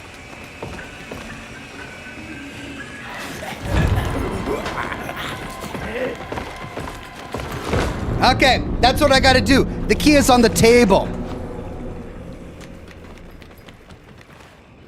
Oh, come on. Follow me, follow me, follow me, follow me, follow me, follow me, follow me. Follow me.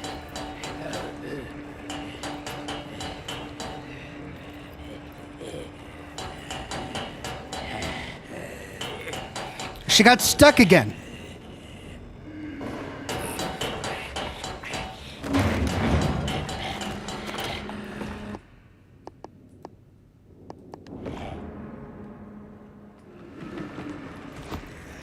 Come on, please follow me.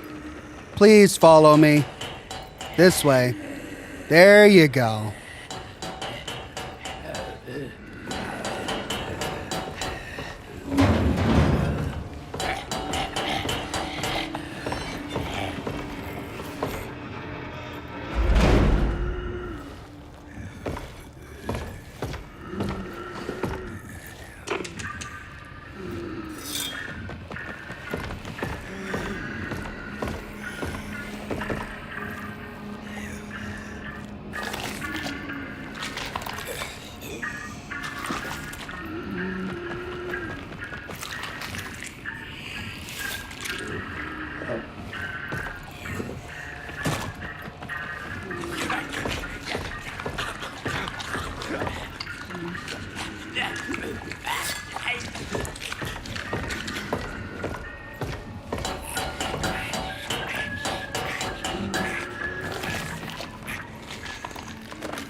There we go.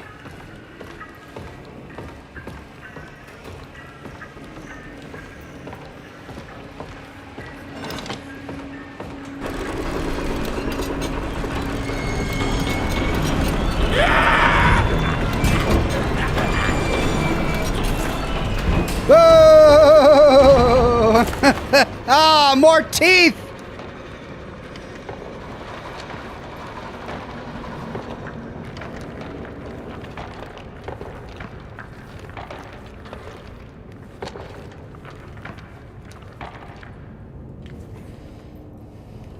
Ew, why does it have to be teeth?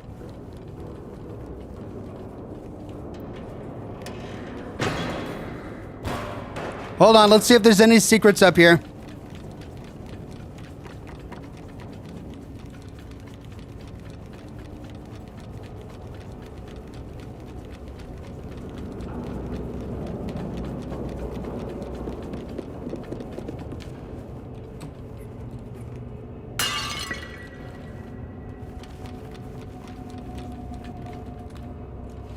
Don't know what I'm supposed to do with those. I guess break them when I find them.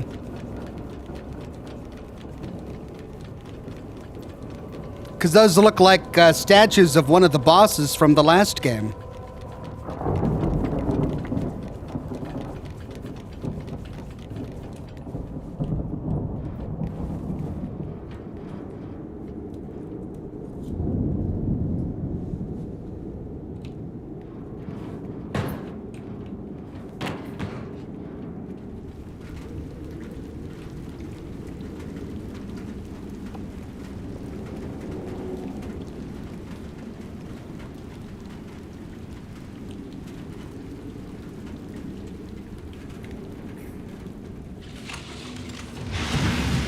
Ooh.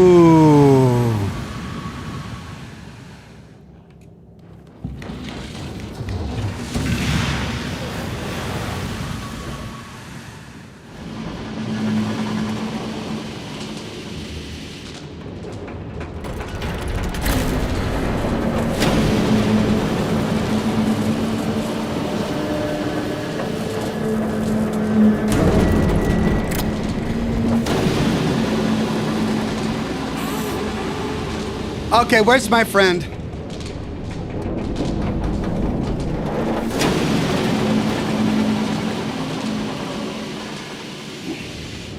Where's my friend? Royce Miller says, Ox, love the content. Keep it up. Also, late to the party, what adult beverage are you consuming and what cigar are you smoking? I am drinking some 12-year-old Glenfiddich, and I am smoking a, what is it? La Estrella Cubana. Churchill Science cigar.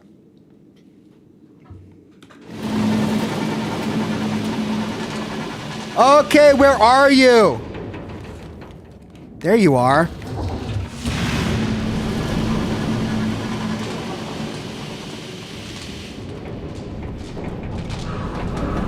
You want me to do it?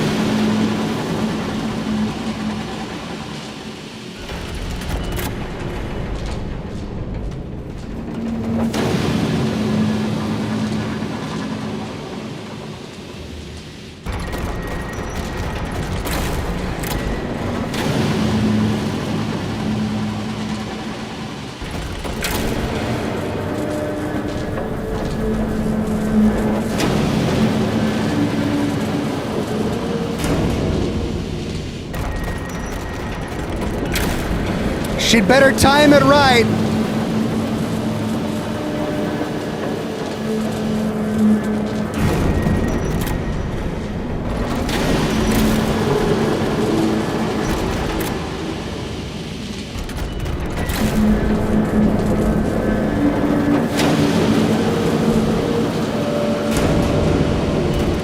There we go, no deaths.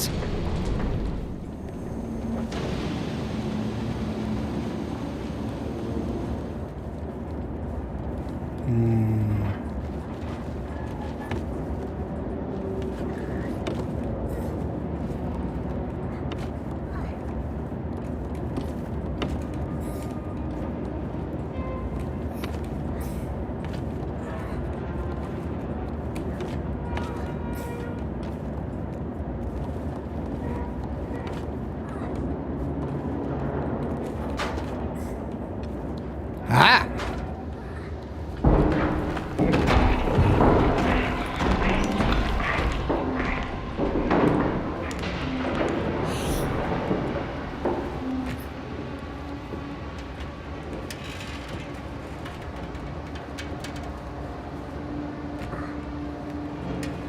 Come on, kid.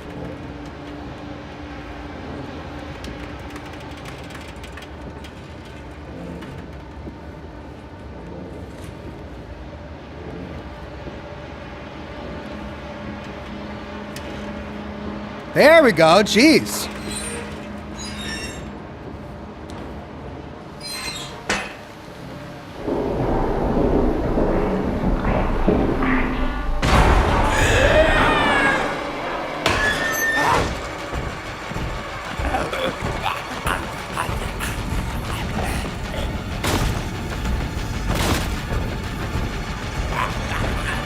Run away!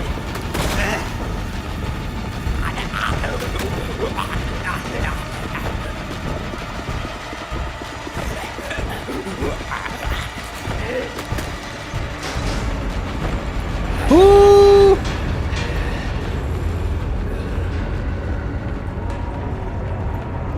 Oh no! Oh no!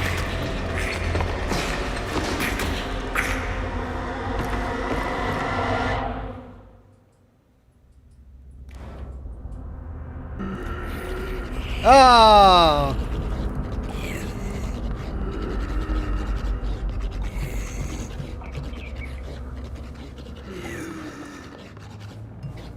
Oh, there's a little gnome. Oh, only I got captured. She didn't get captured.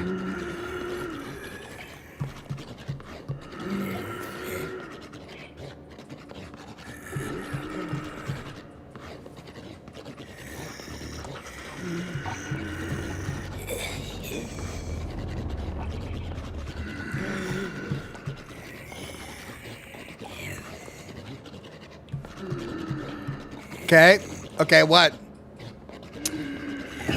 Drift Spawn says, as an old G fan, your videos helped me through some of the hardest times in my life.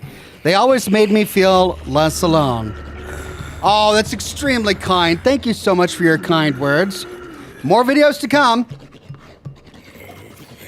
Okay, I can't do anything. I can't control her. I can't control him.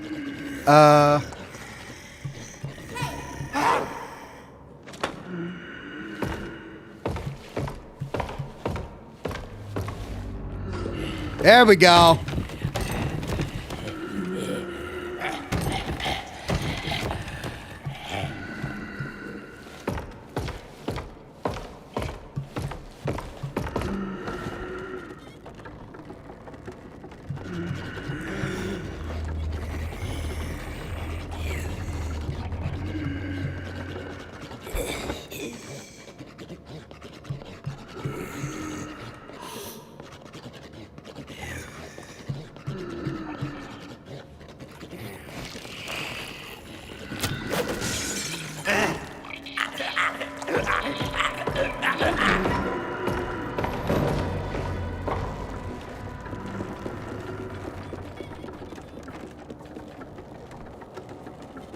Okay, now what?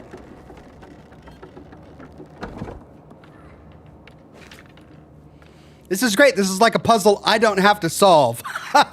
The AI can do it for me.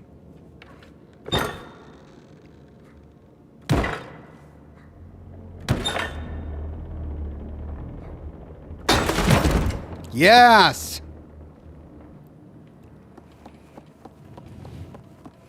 Okay.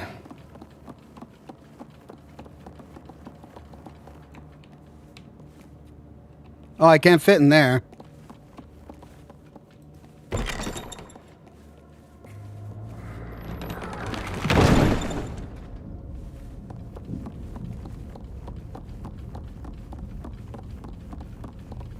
Turlet.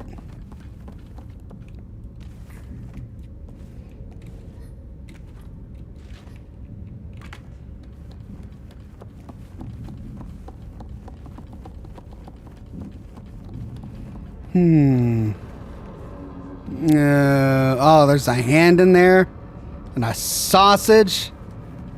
This game always puts me off meat.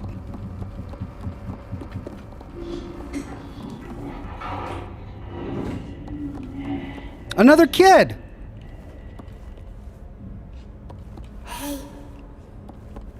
How do we help this kid?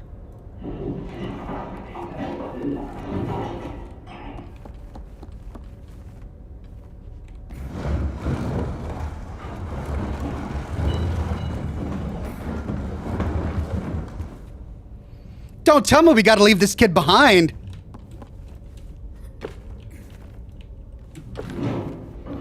Okay, so we turn on the radio to make a distraction. Where do we go?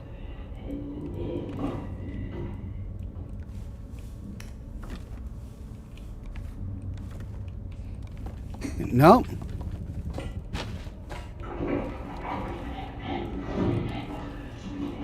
I guess we don't do that. Okay, so what's with this box?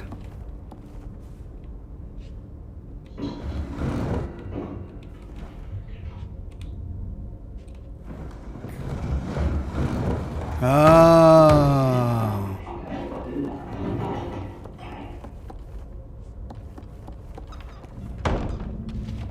We gotta leave the kid behind. Oh, no. No, we gotta leave the kid. Oh, it's awful. Every kid for themselves, I guess.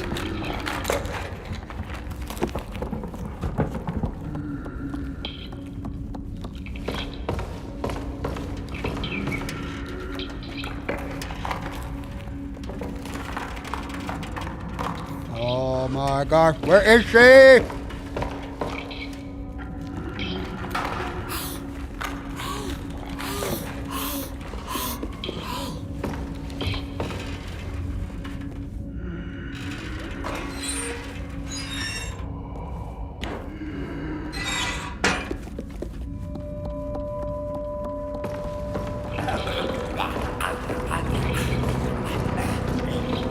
No!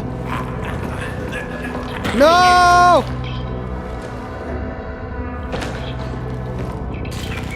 Oh! It squeezed the gnome to death!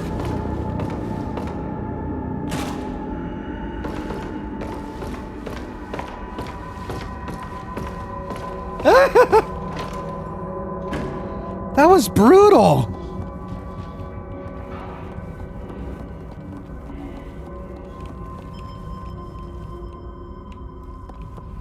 That was awful.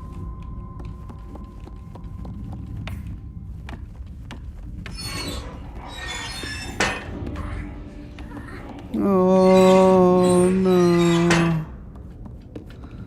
Poor gnome. Hey, it's another mirror.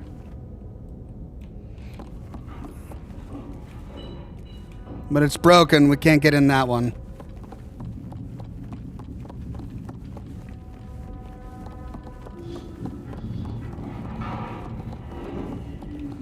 The room is full of shattered mirrors.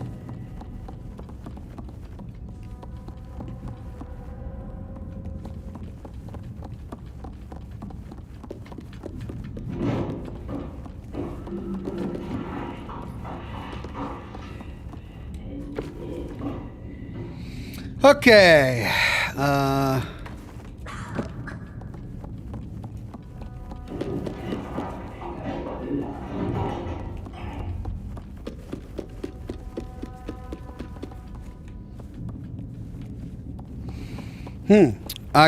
Can we pull this?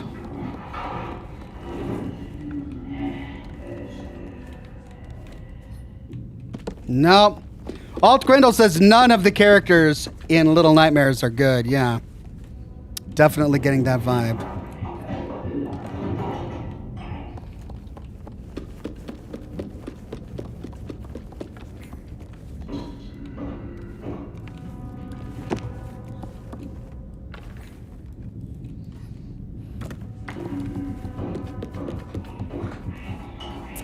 Okay, well, I see the way up when... Oh, right.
Ah.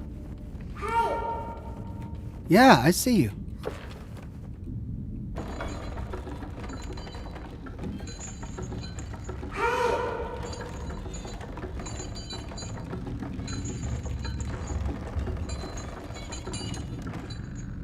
Come on, hop on.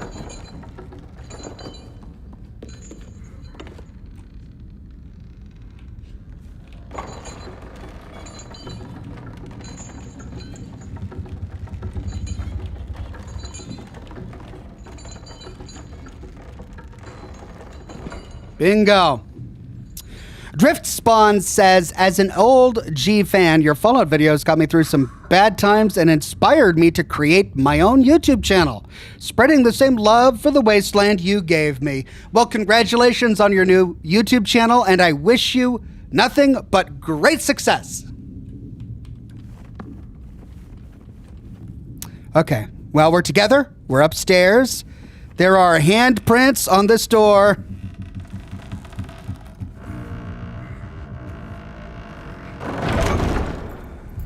Oh, a bar.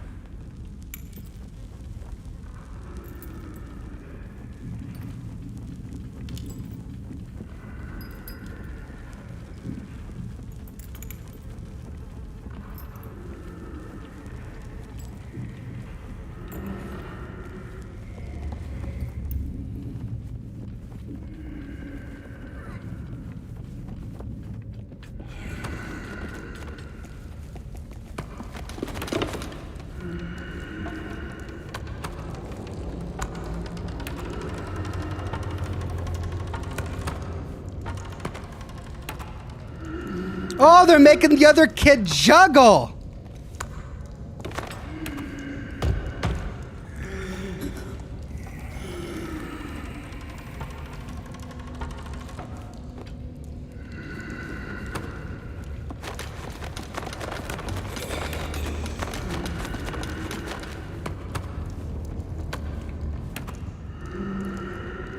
Oh my God.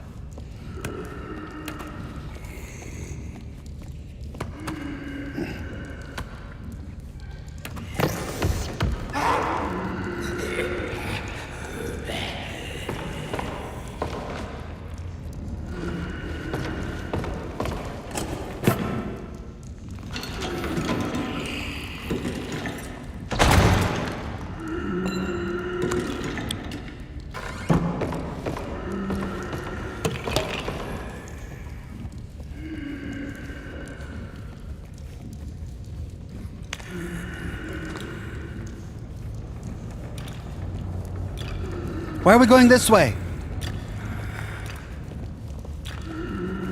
The key was on the box. Why are we going this way?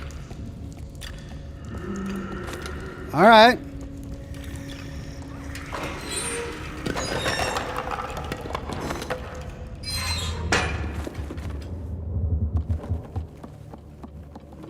Ah, the key for that door. Gotcha.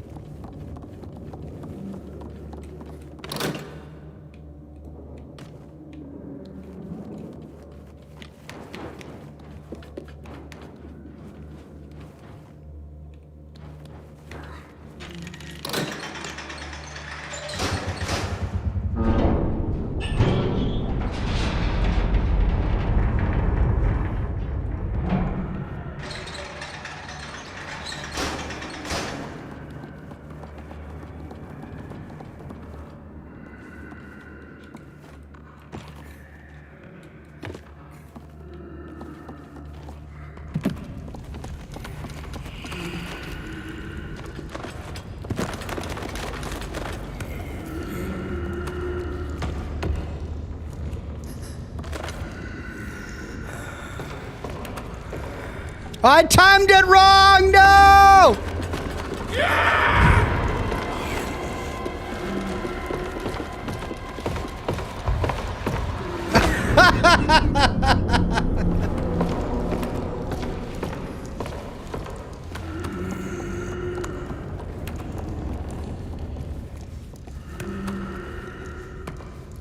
Okay, wait for him to make a mistake.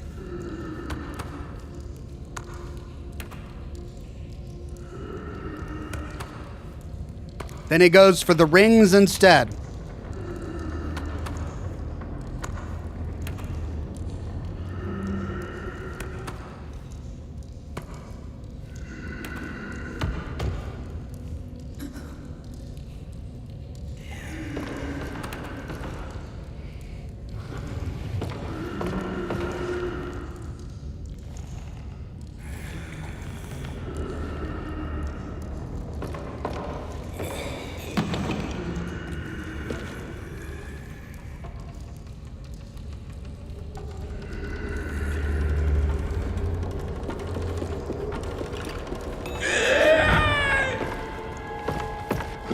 What did I do wrong? What did I do wrong?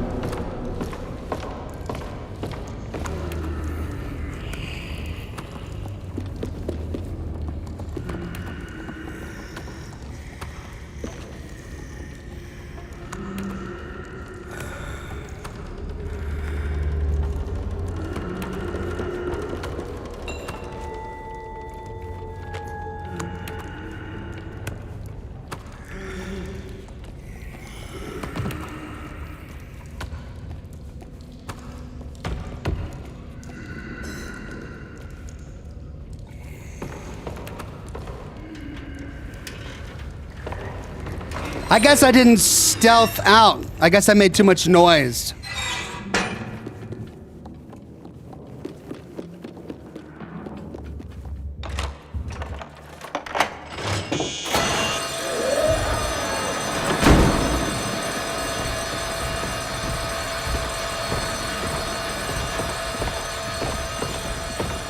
Well, how was was I supposed to know which way the hallway was gonna go? I guessed. And I guessed wrong.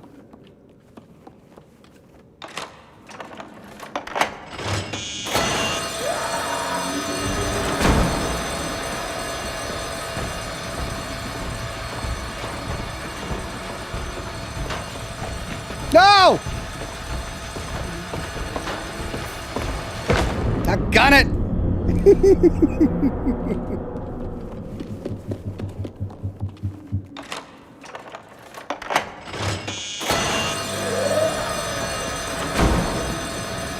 Let me go first. Me first. Me first.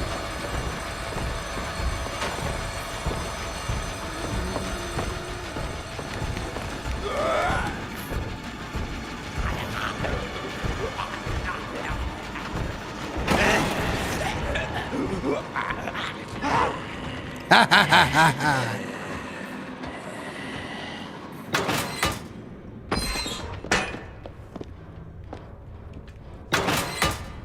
Oof. Oh, shoes. Stinky shoes. Come on, kid.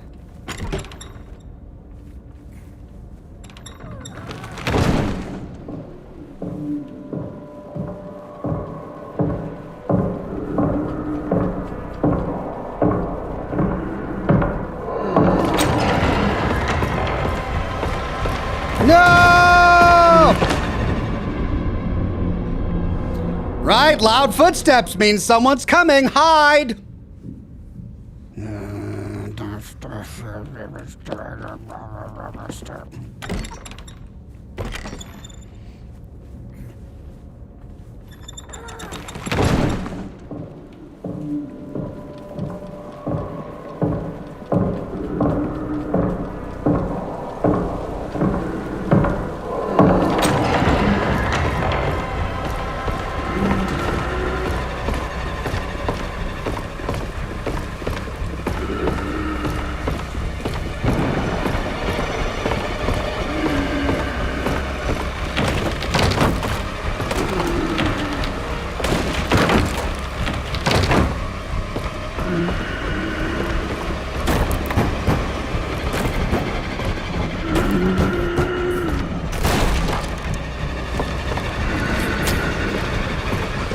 Doggone it. I gotta shoot the button.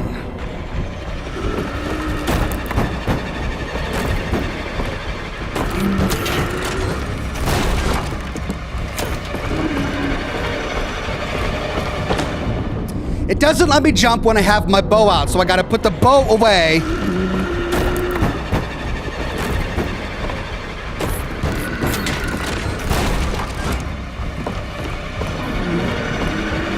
Ah!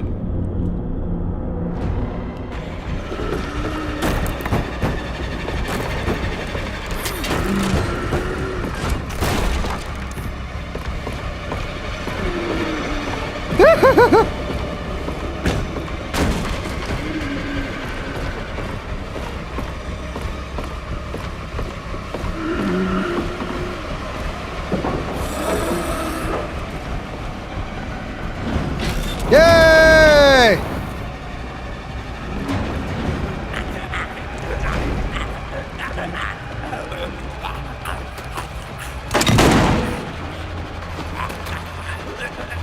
Oh crap!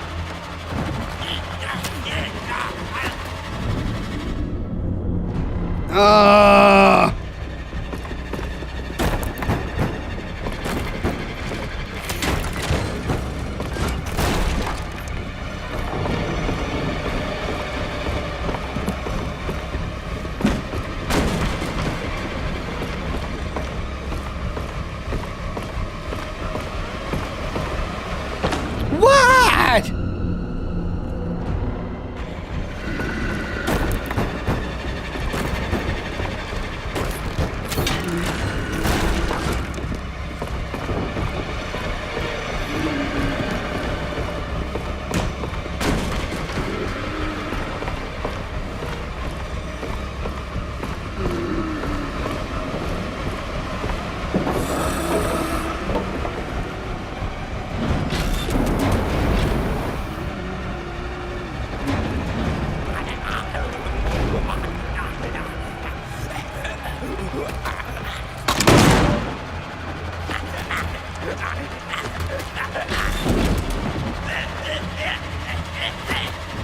What? She wouldn't...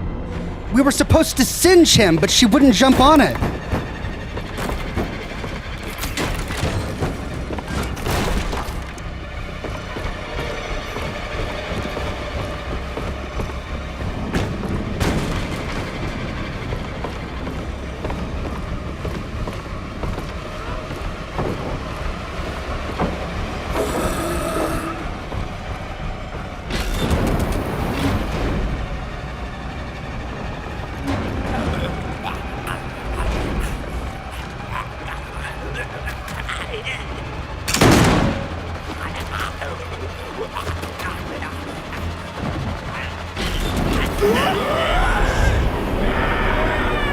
There we go.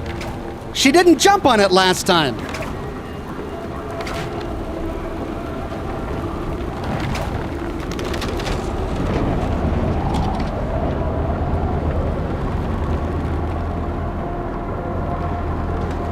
Ooh, so cool. Love these environments.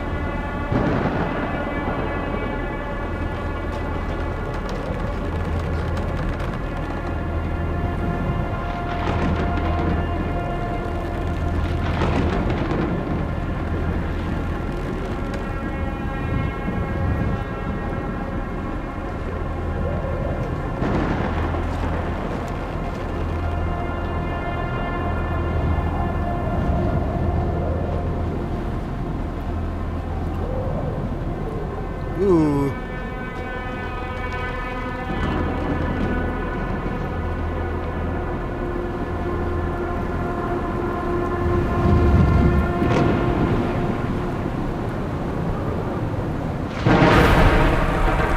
No!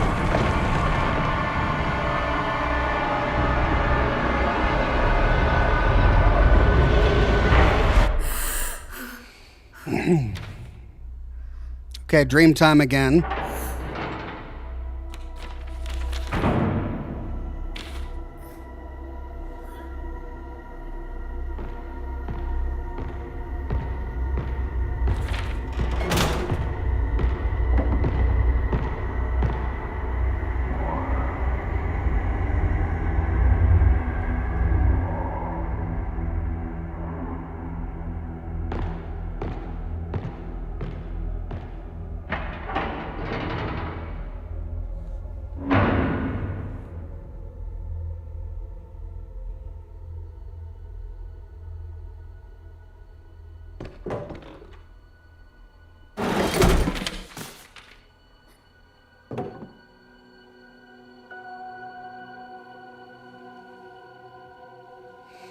Oh. That's the reality. What we're playing is the dream.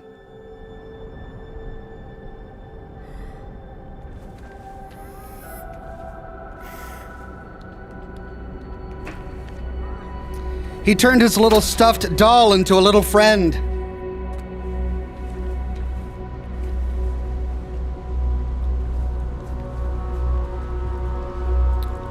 Well, they're alive.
Okay.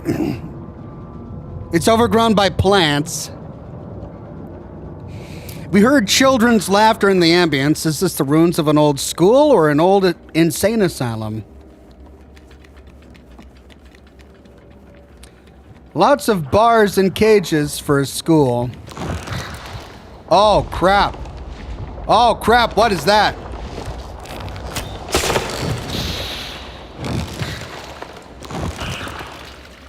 I killed it with my bow.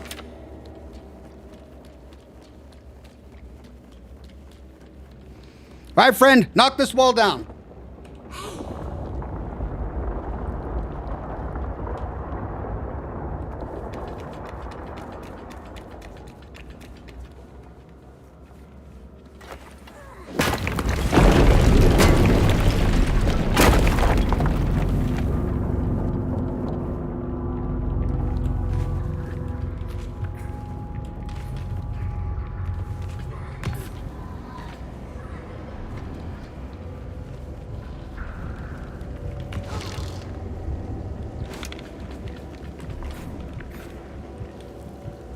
Oh, really?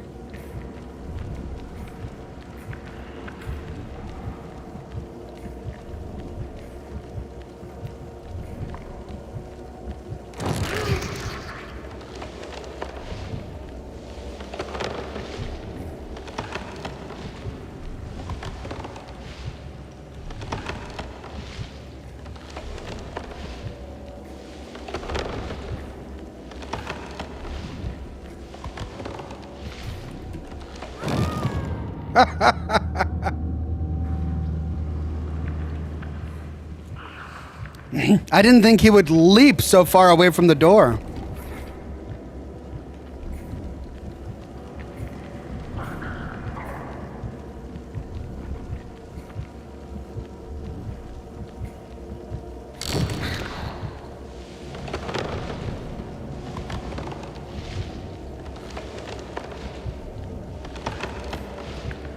Oh, now he just drops. Now he drops.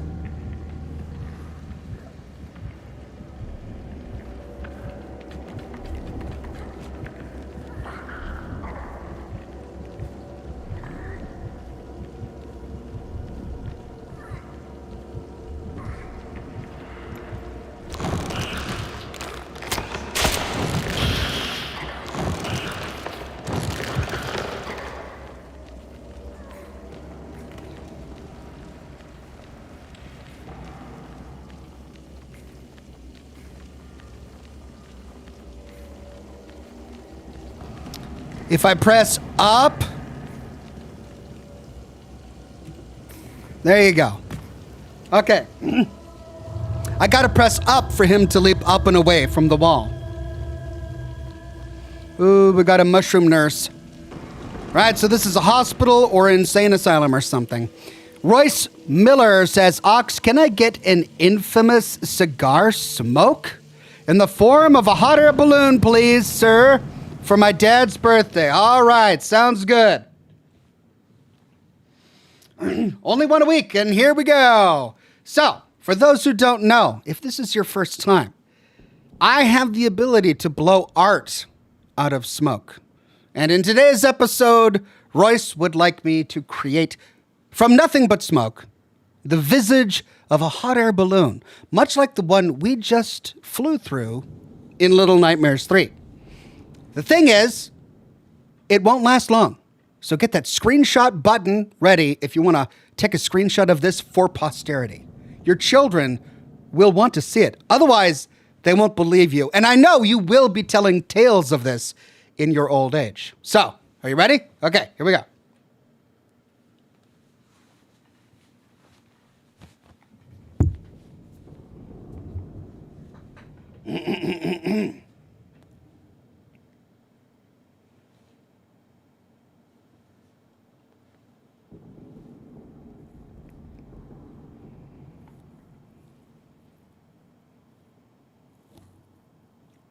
Wow! Did you see it?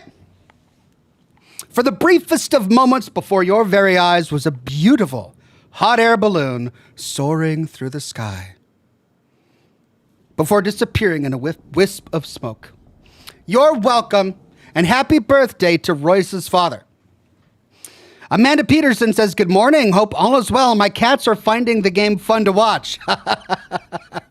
Good. I'm glad.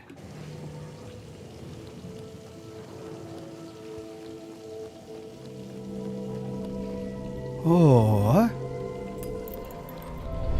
It's a ghost. Okay, I'm here.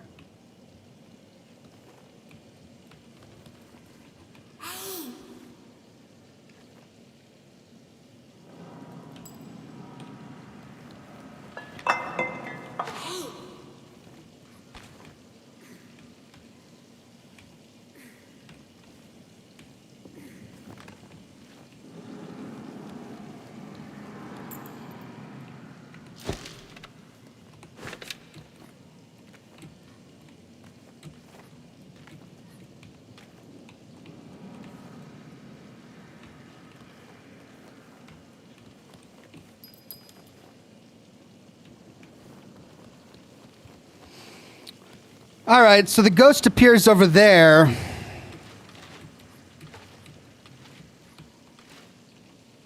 But there's nothing over there.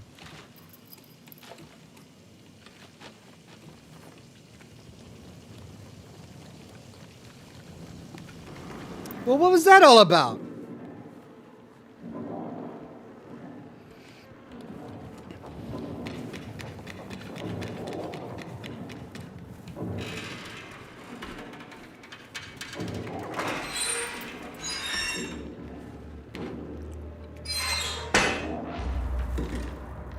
Oh, no.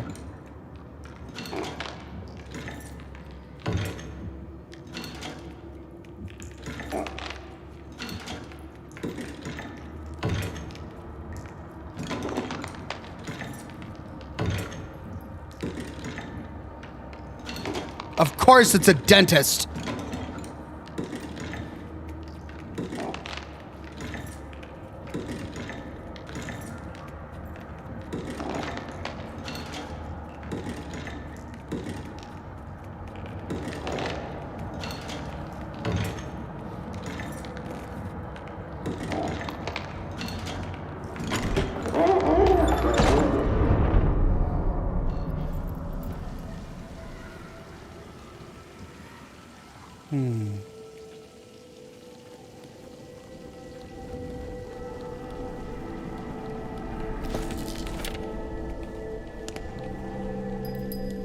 Oh.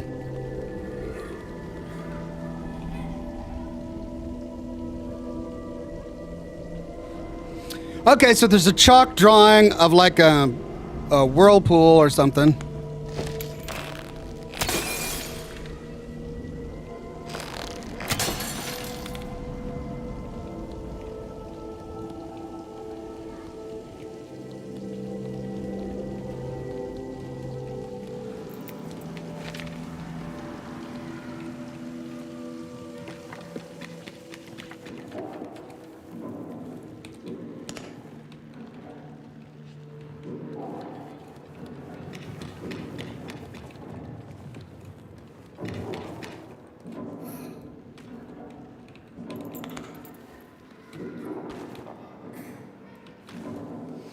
Okay, well.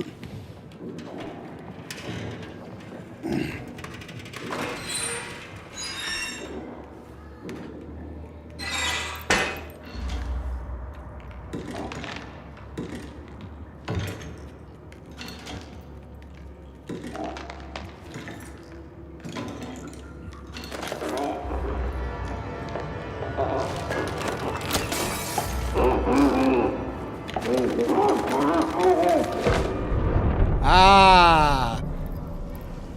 Got it.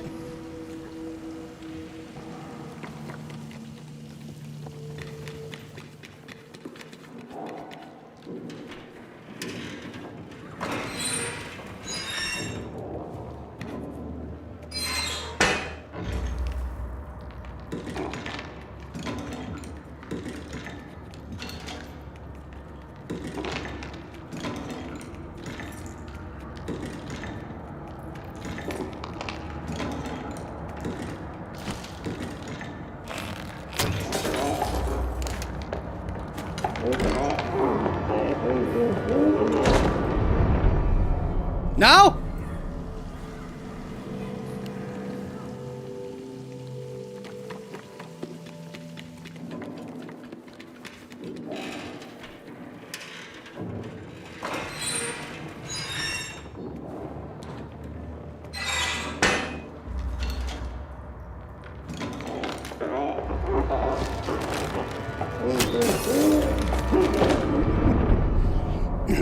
I should have crouched down.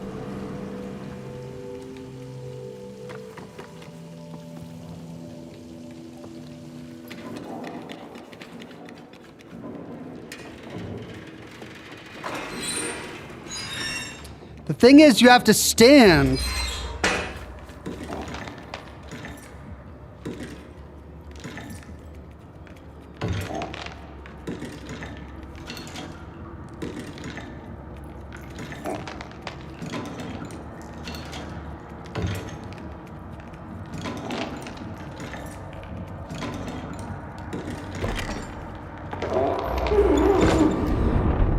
So if I do that while he's that close to me, he grabs me. So I have to lure him away somehow.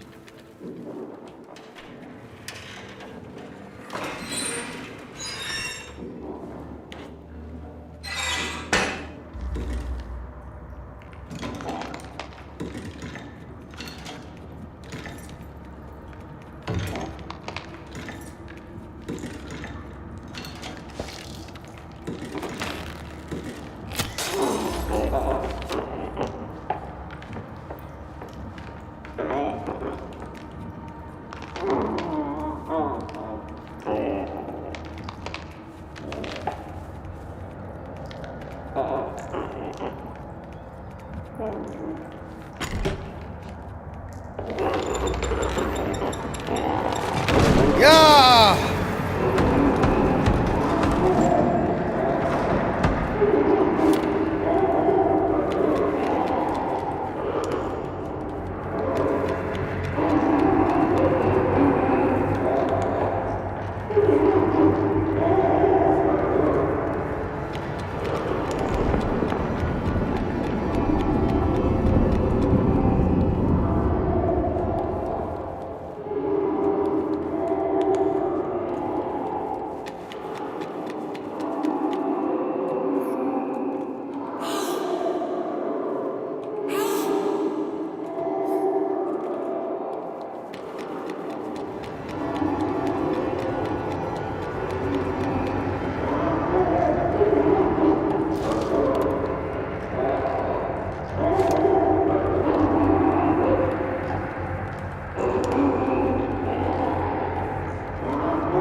Gross!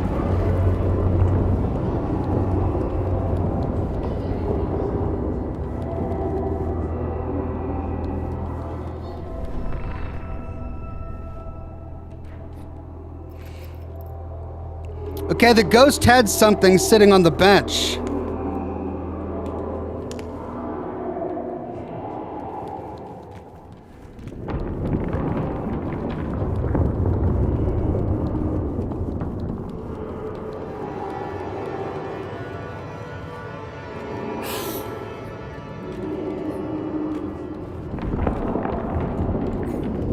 Okay, where's the other kid?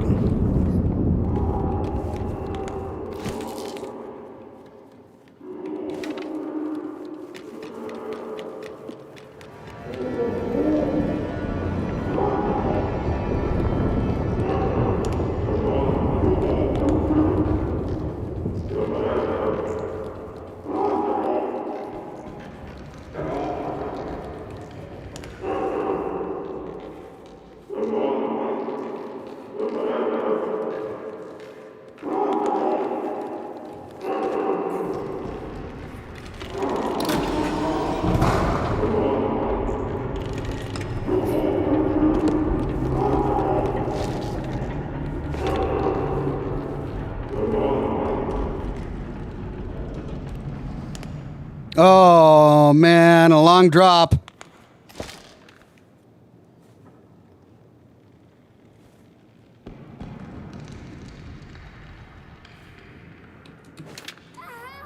Oh, okay. So it is a long drop, but not when I'm supposed to drop down. Fine.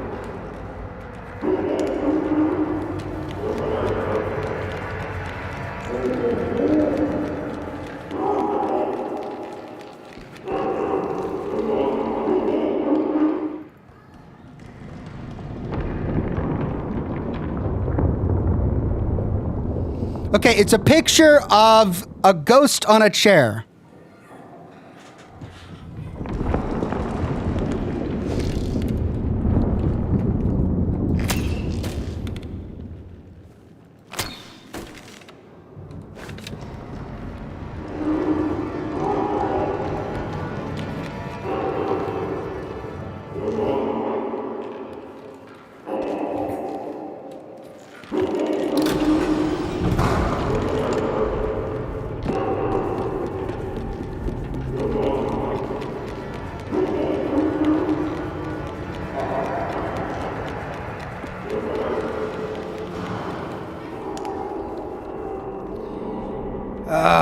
What?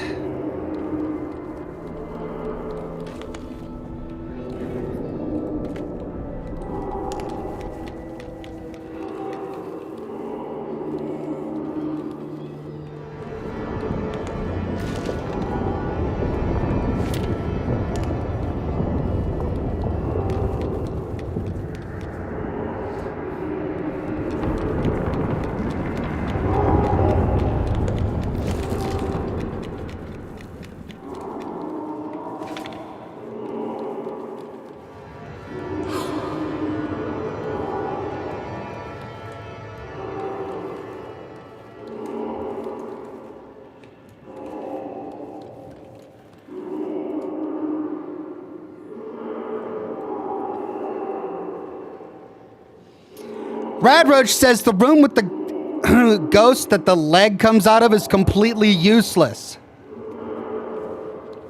Take the elevator. That's how you're meant to make progress.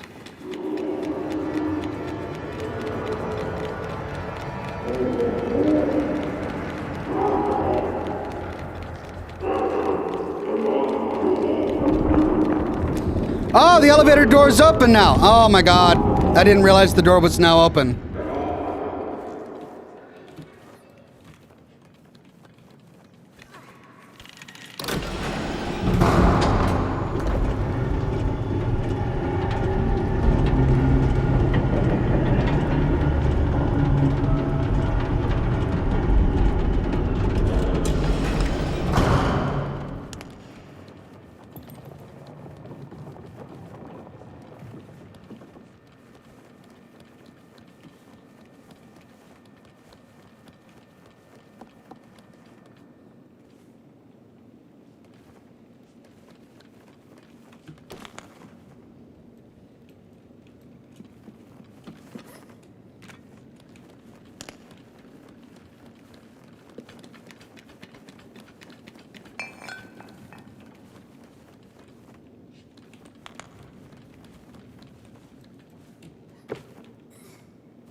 Okay.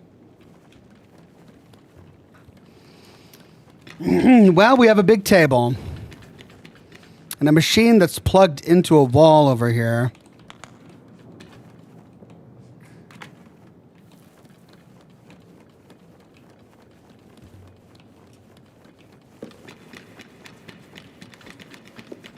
And that's a dead end. And that's where I came.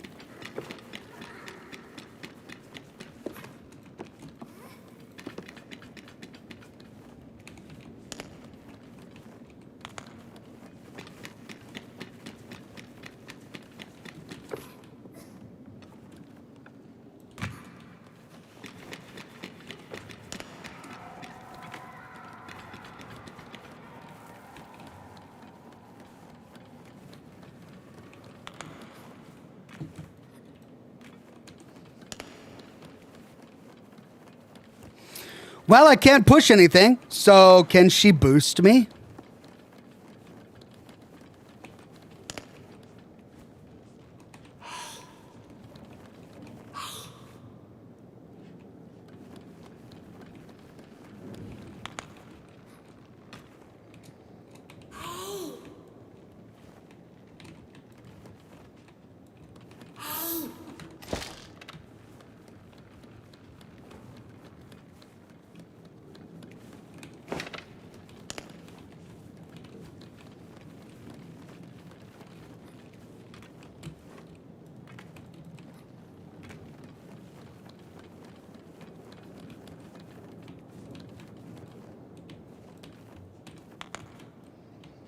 Can't pull those drawers out.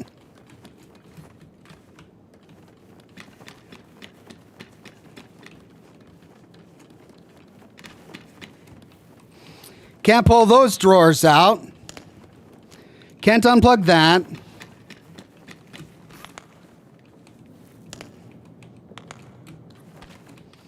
Oh.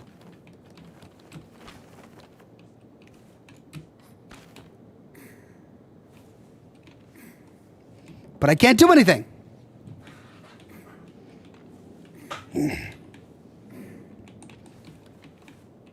I can't slide across and I can't get further up.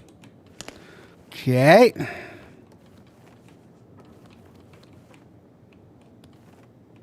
There's something up there, like a tape recorder.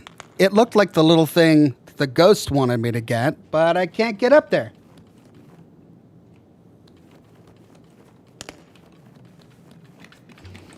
Can I make a stack? Nope, I can't make a stack of those. Right.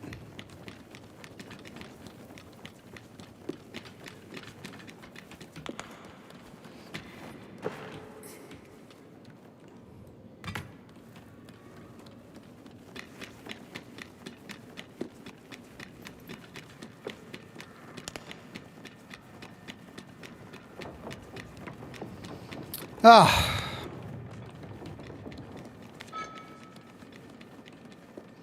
Oh, it's dead.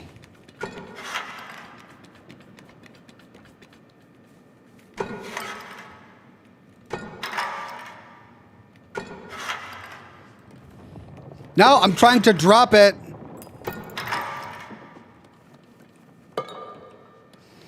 Okay, so we need to find one that isn't dead.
Okay, dead end room. Dead end.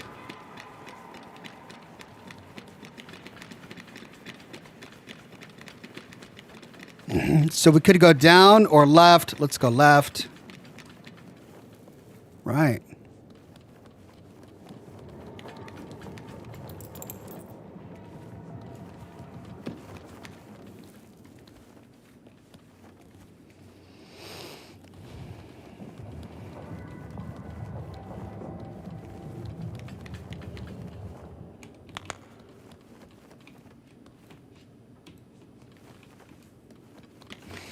So we finally found a door with a lock on it. So presumably now we need a key.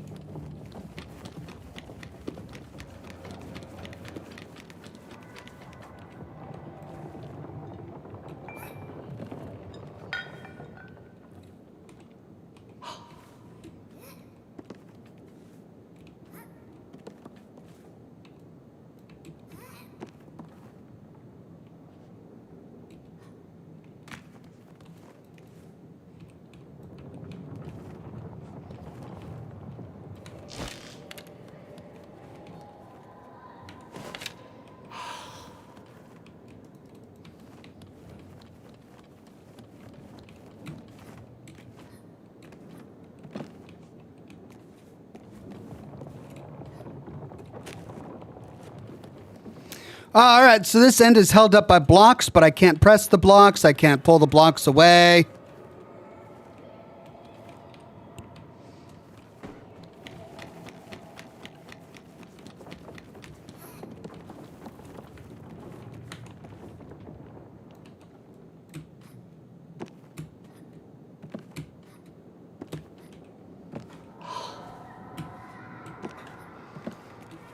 Well, no idea.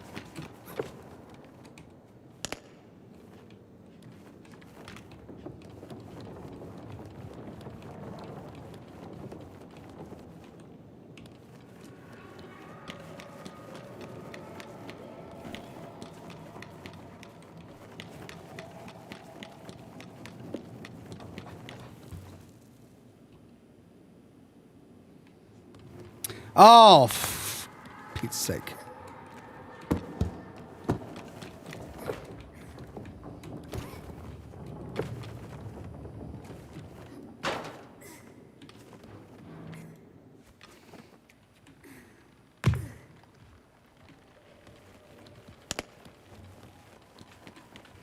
Hey, it's my cell. This is my cell. Wow.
What?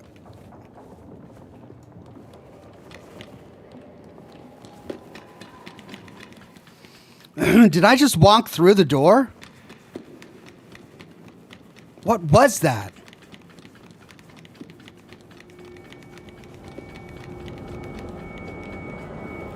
I can't walk back.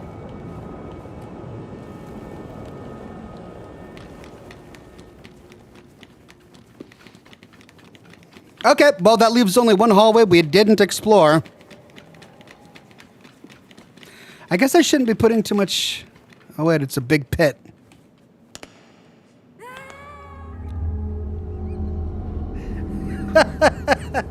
Okay, back in here. I guess we gotta figure this out.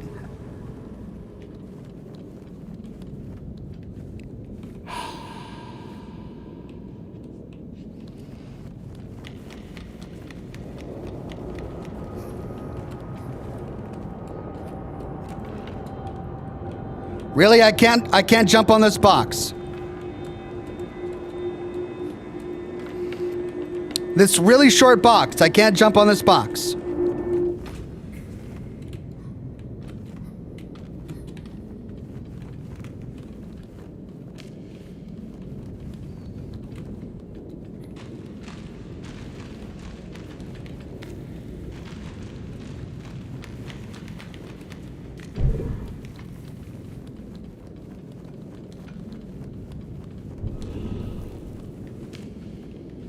Oh, I lost it.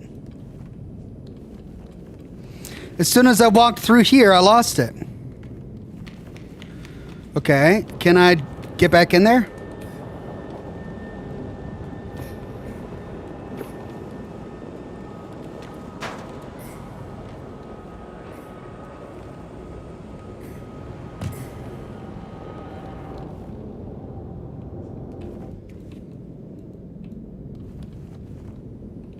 What? I am so confused.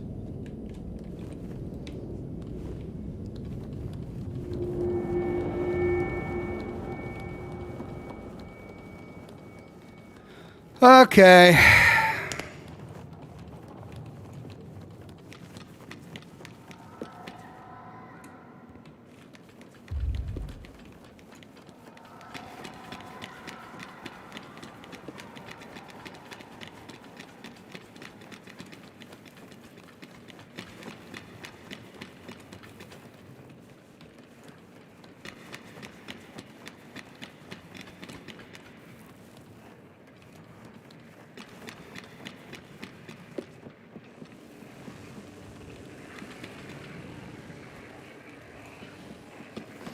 Well, I can't think of what to do except go back. I've explored all the rooms over here.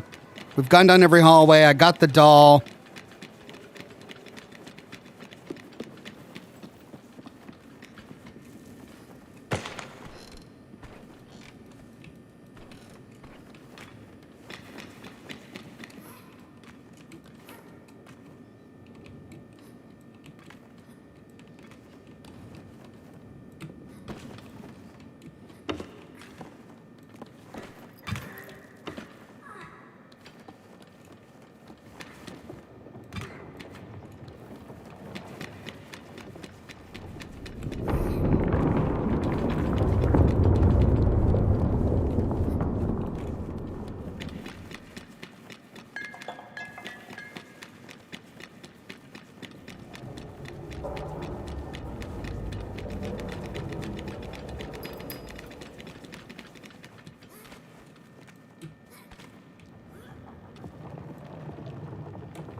Chad is saying, take the doll.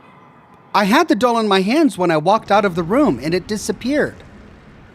Do I have an inventory? I don't have an inventory. I can't check. I'll restart from the checkpoint.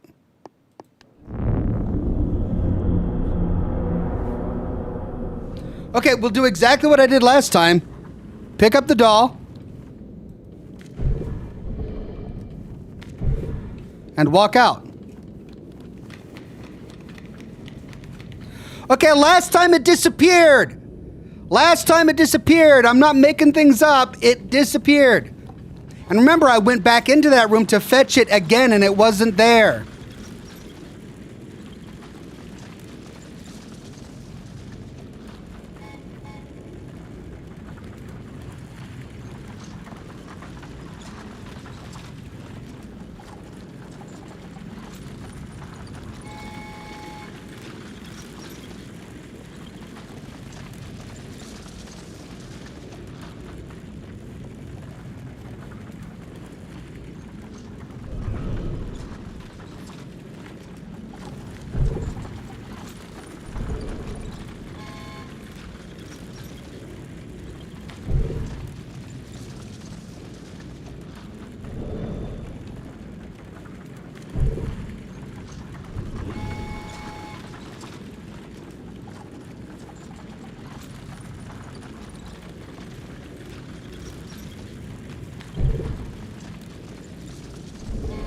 Wow, I can't put it on the catapult.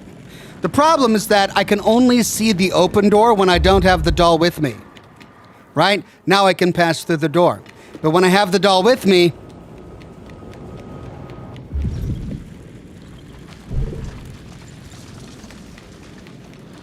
I can't pass through the door. So I need to figure out a way to get it into the next room.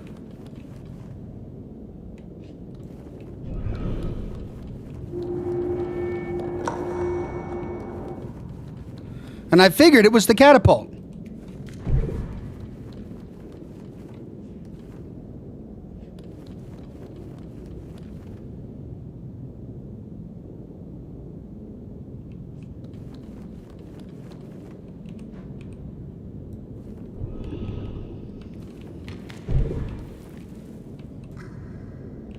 Oh, maybe that's all I gotta do. Okay.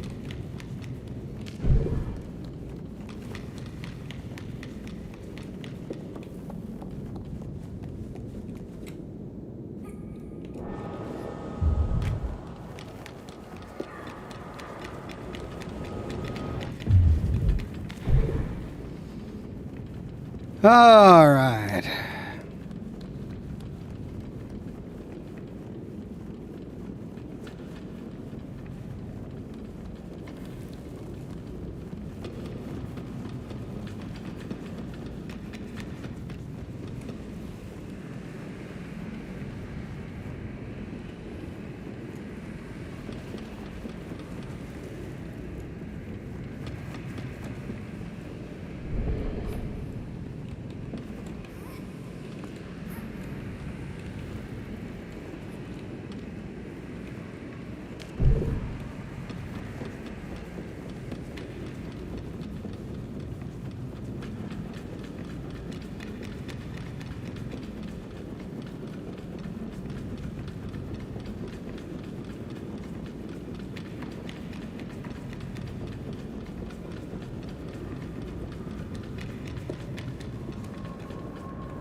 Aha!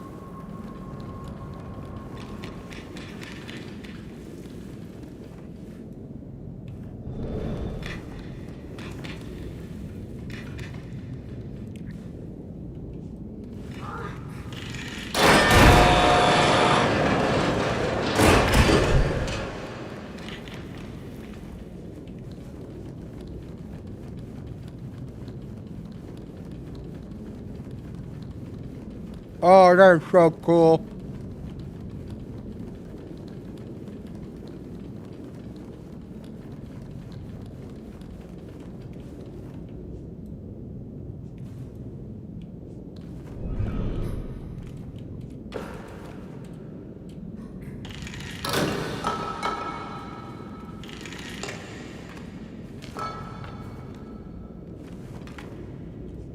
Oh no.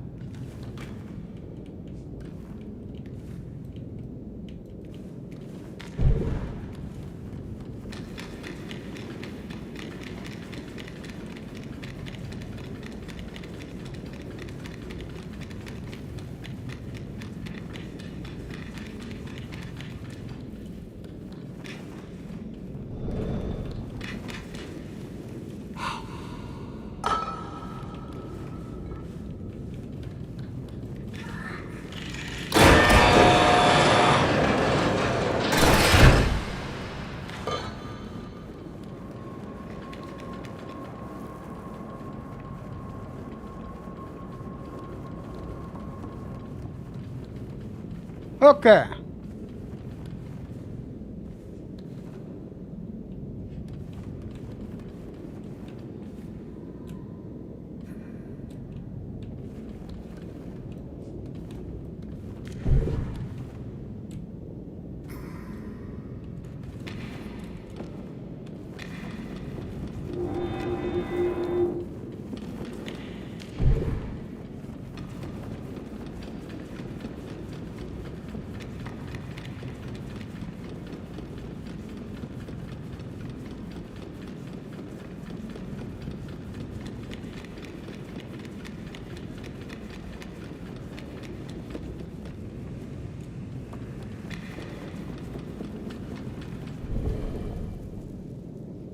Was it through the elevator? I forget which room had the room that needed to be powered.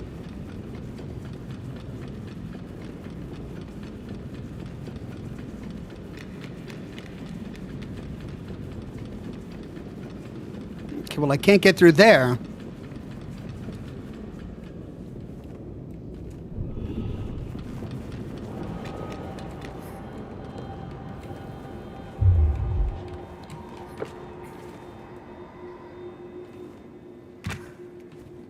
Can she throw it?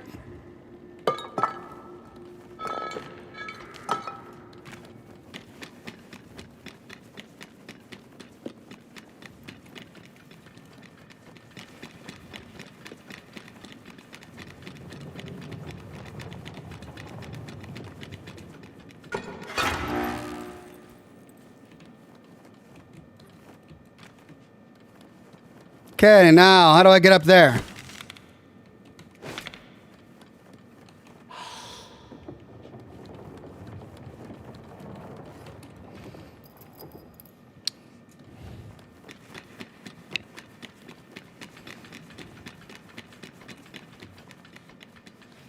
I wonder if I need to get that doll again.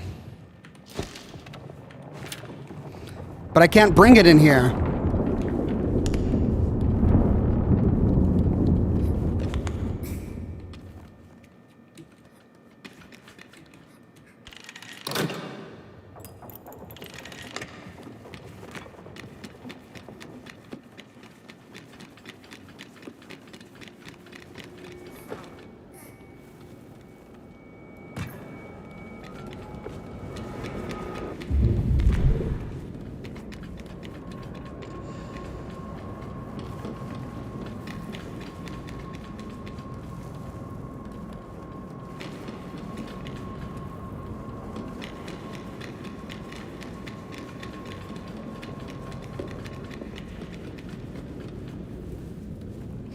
So when I have the doll in my hand, the window is fixed. I can't throw it through.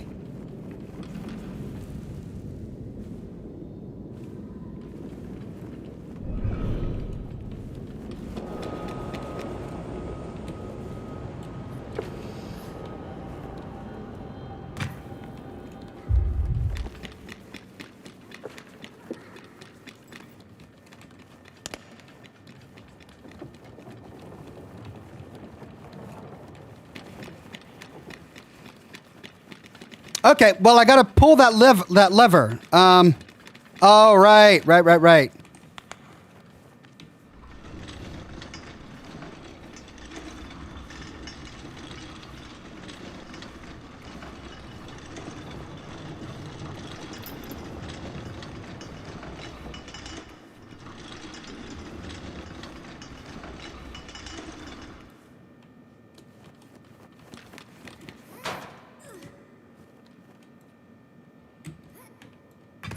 Well.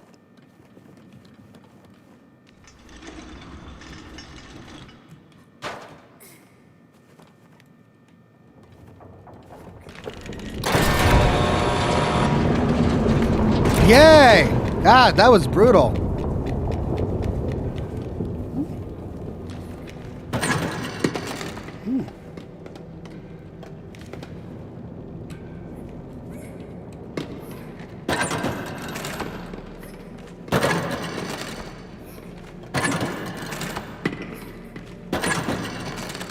Apple core.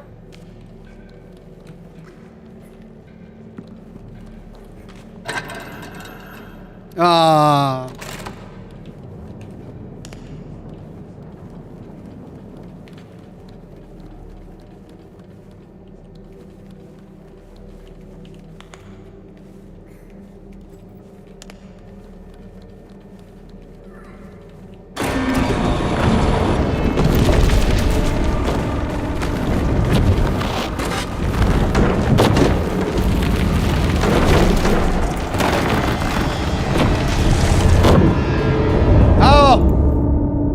Right, I should have hid under the table.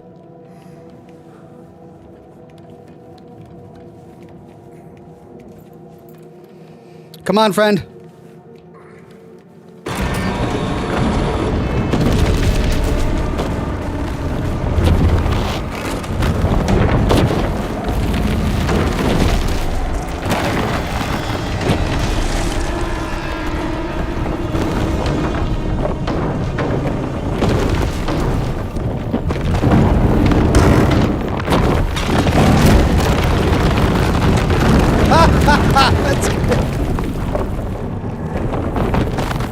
He has no bones in his arm. Oh, just gonna wait there, are you? Crap.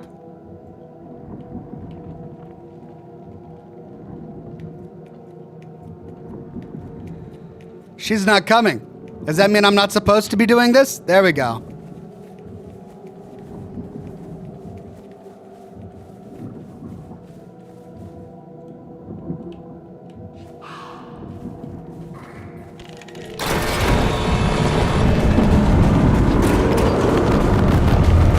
Ah, come on!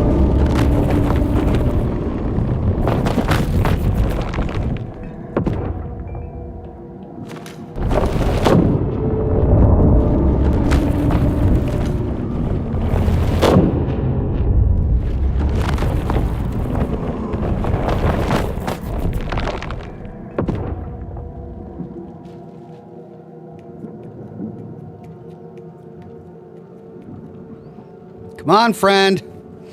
Okay, in the next hallway, there's a box I could hide in. Do I hide in it or do I just keep running?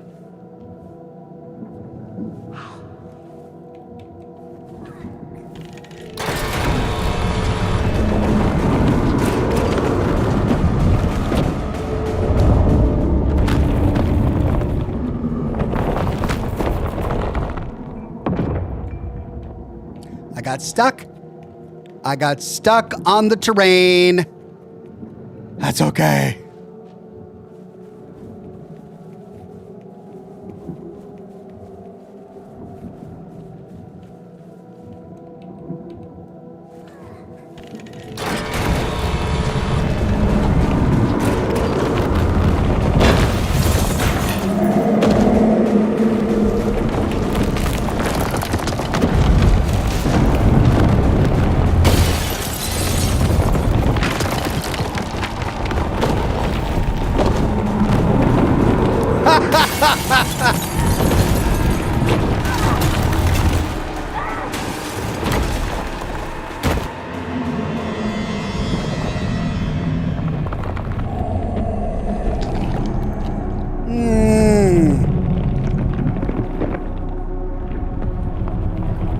This is some Pan's Labyrinth crap.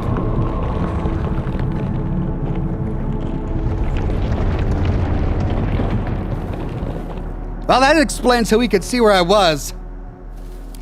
That last place was too weird. Too many rooms that didn't go anywhere. Too many things that I thought were puzzles that weren't. And a couple of weird glitches, like the doll disappearing. It did disappear.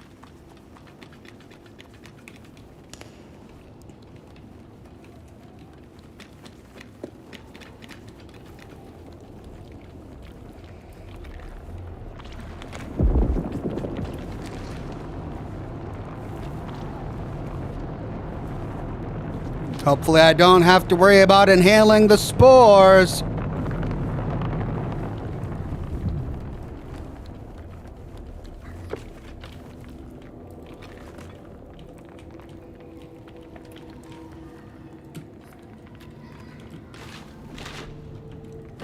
God.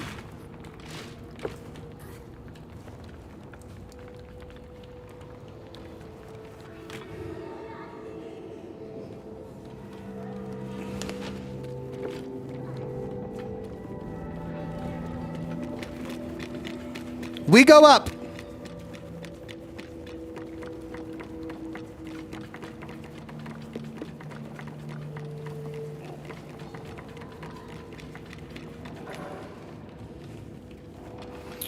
Okay, there's the locked door. So we're looking for a key.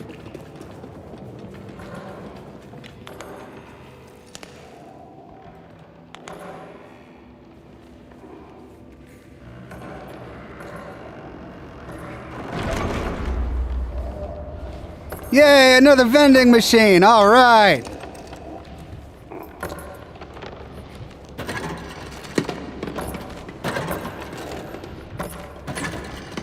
I gotta.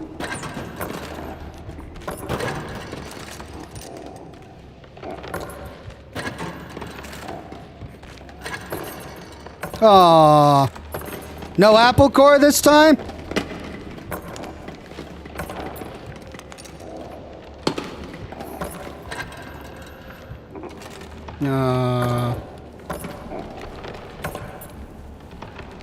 Crap!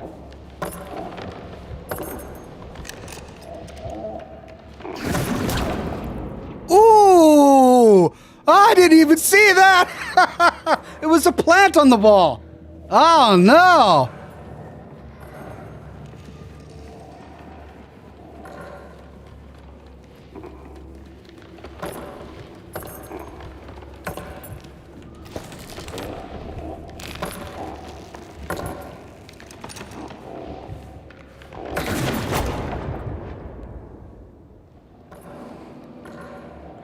So it auto aims at the bottle.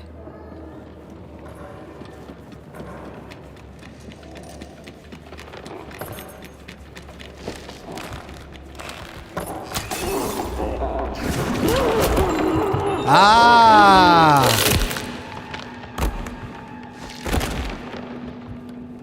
Ah, gotcha. Got the key. I thought I was going to have to hide from her and find a way back into that room to get the plant. But no. That was cool. All right, well, we got the key. Let's go.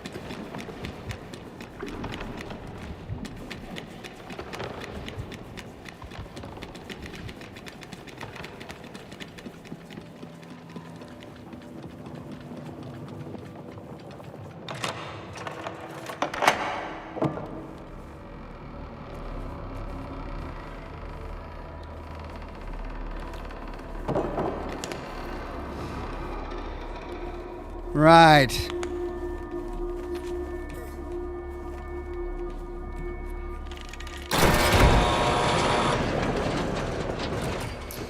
Well, if only I had my doll so I could complete the floor to get across there. But let's follow the cables.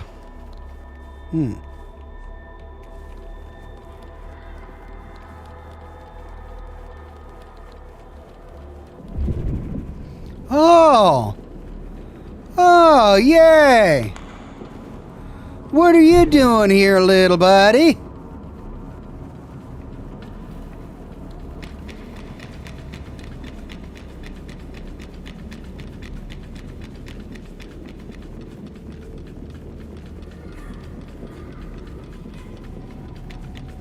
That's so trippy. I love that.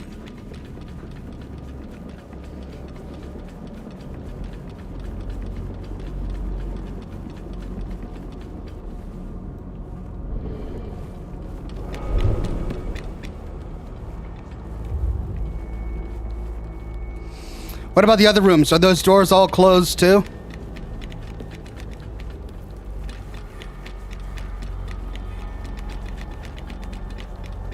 Yeah, they're all closed. That's the only open one.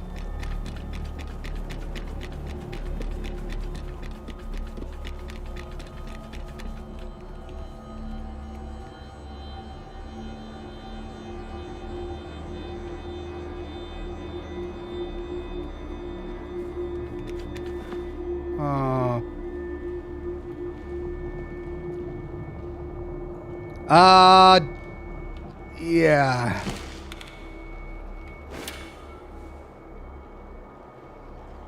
I need to bring my doll with me.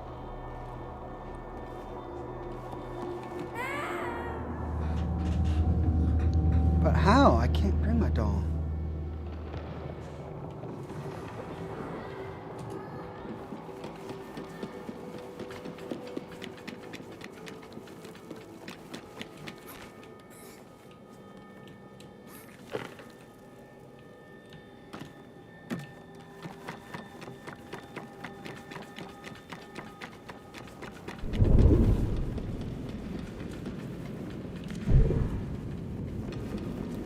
It closes all the doors. I guess we go through the elevator.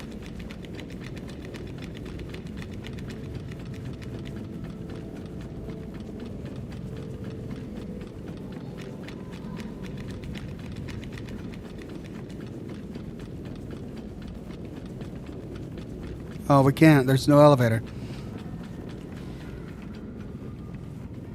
Oh, it is open. Oh my gosh.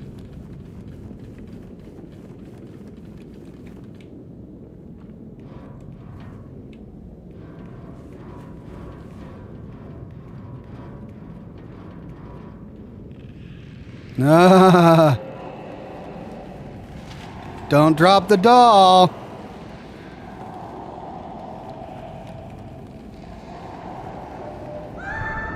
Oh, what? Stay with me. I didn't mean to kill her.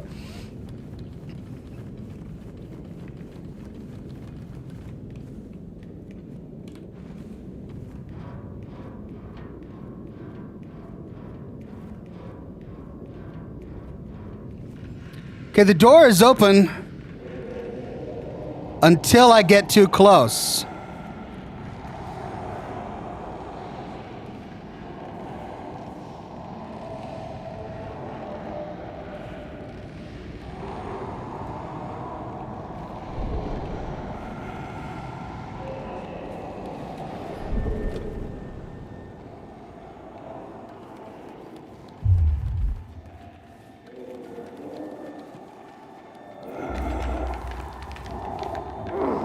Oh, I don't like it.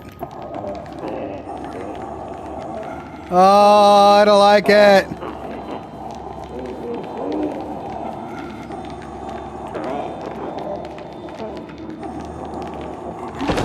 Oh! All right, I wonder if we can get the doll in there somehow. If we try throwing it, it's just gonna conjure the door in the way.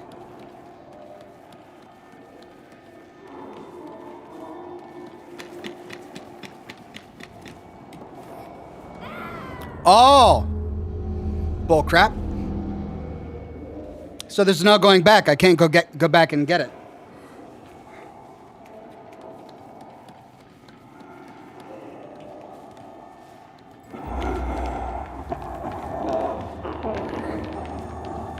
My friend is gonna get me killed.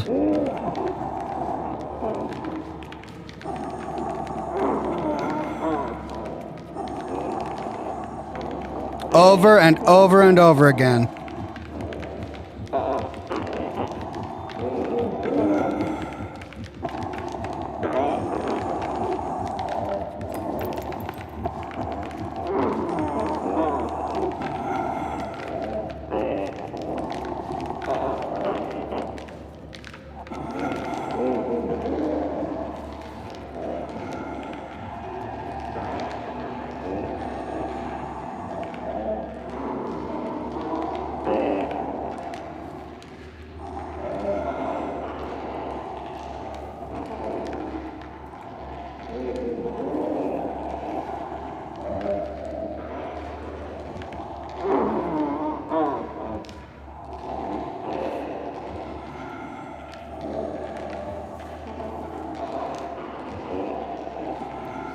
Do I go down the Yay! Oh, she made it! Woo!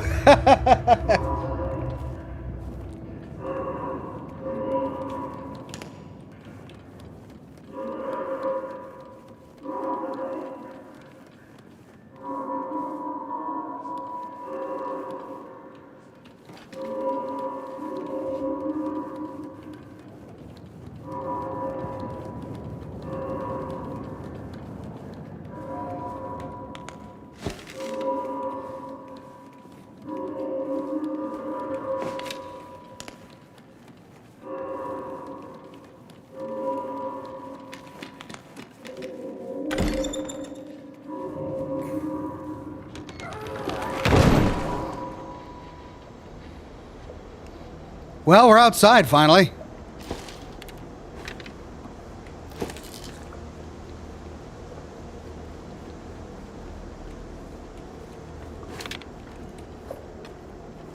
That's a foot.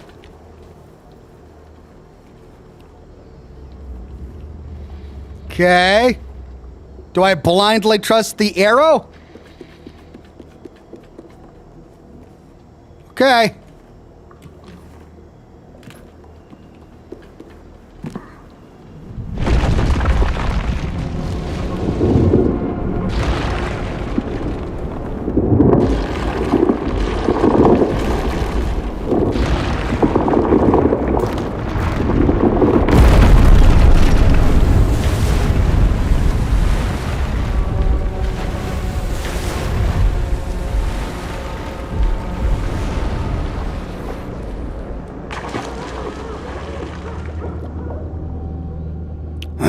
Well, I mistimed it just a bit.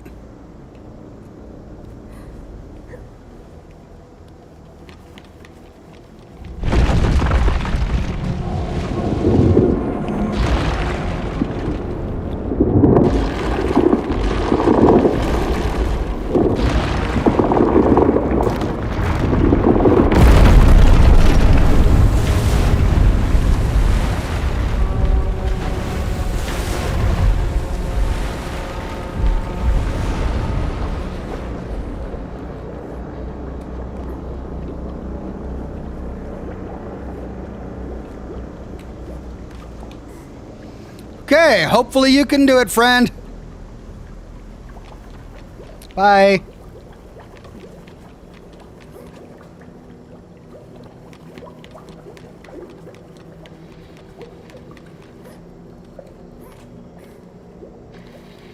Oh, we're back in? I don't like this level.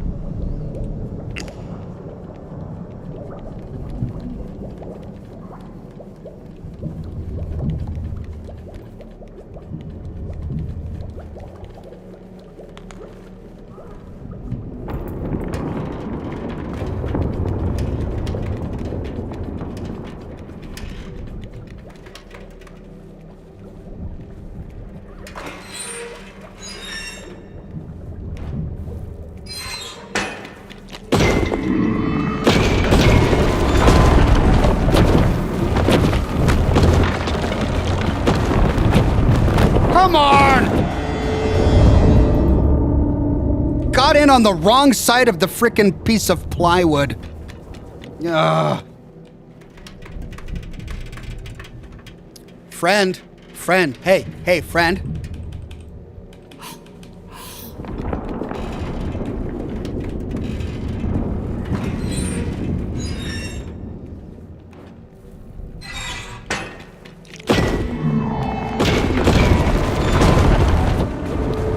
She didn't run! Do you see that? She didn't even run. She just stood there. Ah!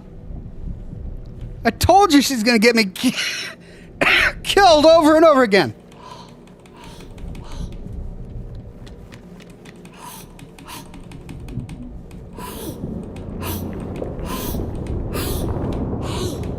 Ah! Hey! Hey! Hey! Hey! Hey!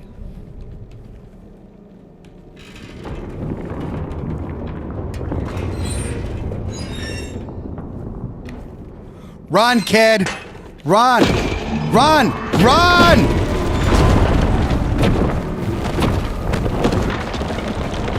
Run, kid! I got through! Oh!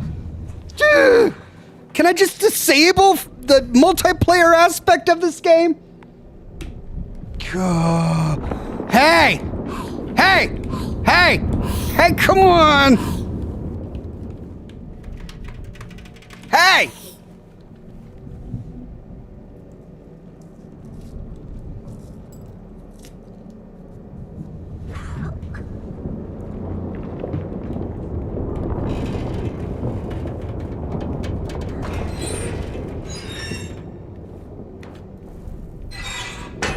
Run!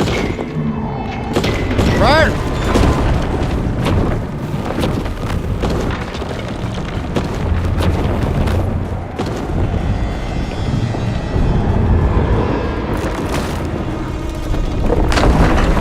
Oh! Oh! Oh no!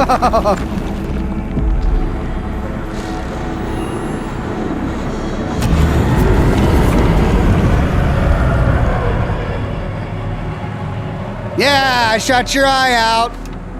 My Red Ryder BB gun.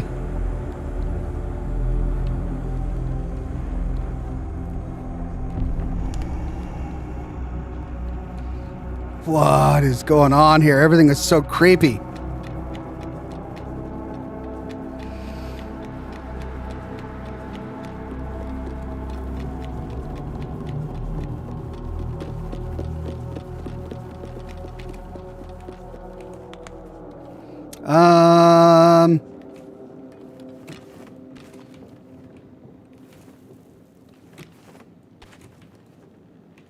Here we go.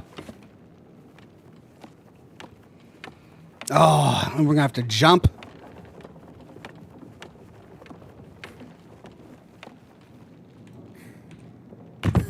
Wow. Wow. Well, I didn't die.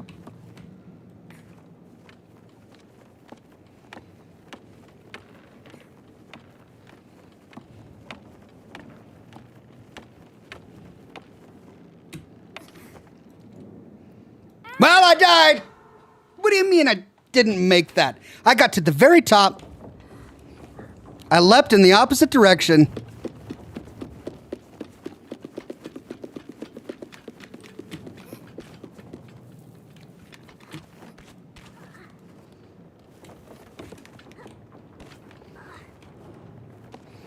Okay. Pushing up. And jump! Yeah, okay.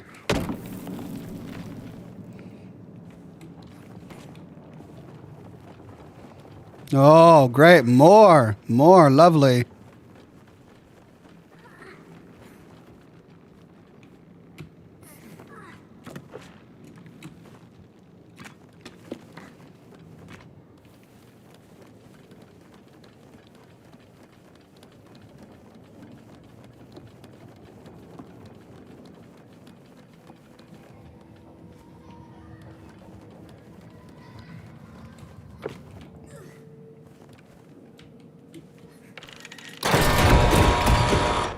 Oh.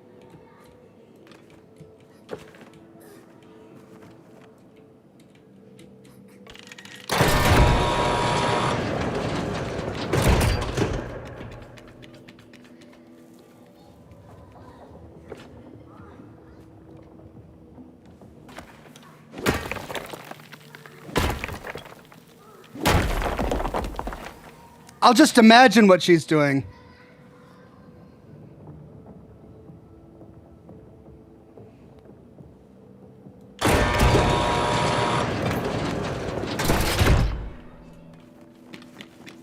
Oh.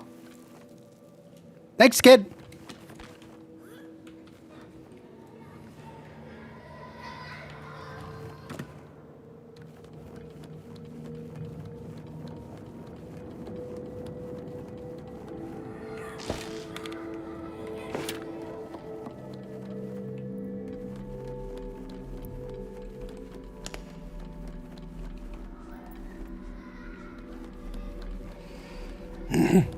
All right, come on.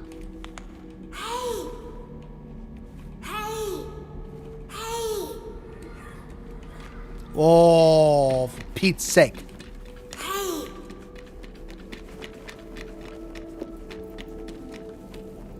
Go through the door. Oh, you want me to touch the top? All right, I'll touch the top.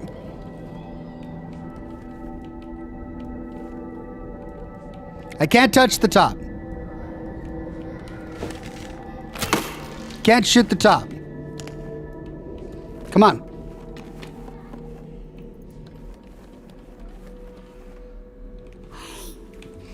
Come on.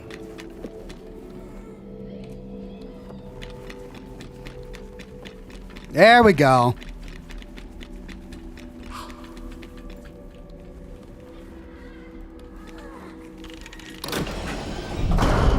Huh?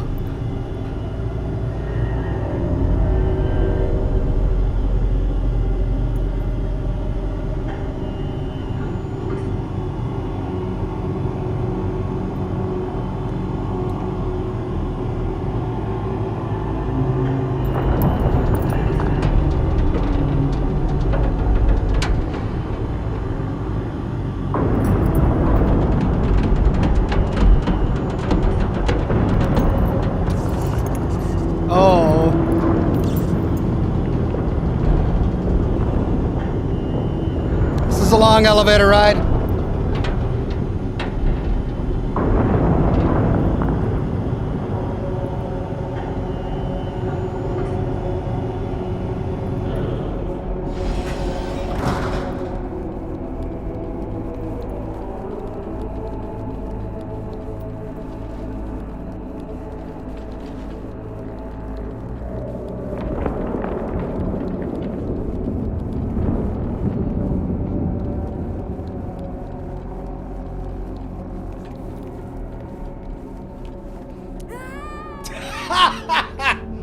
That was on me. That was on me. All right, we got a hole in the wall, and then we've got a board. I want to see what's on the other side of the board.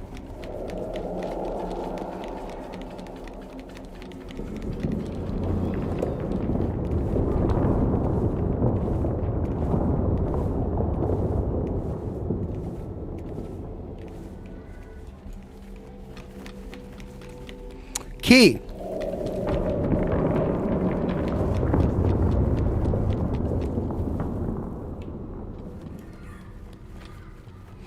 Okay, well then what was through the hole in the wall?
Hey!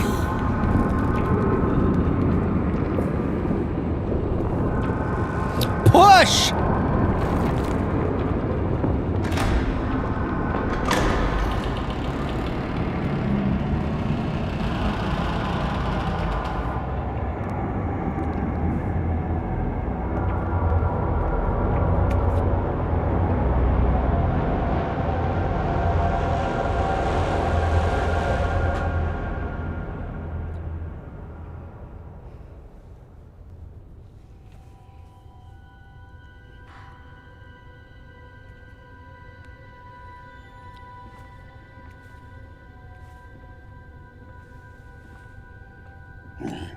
Number 133.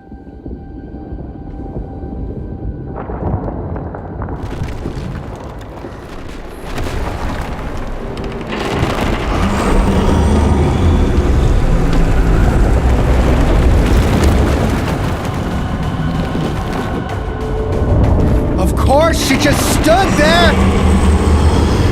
Run, kid, run! Run!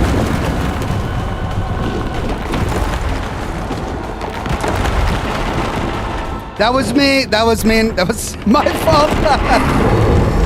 I jumped just too late.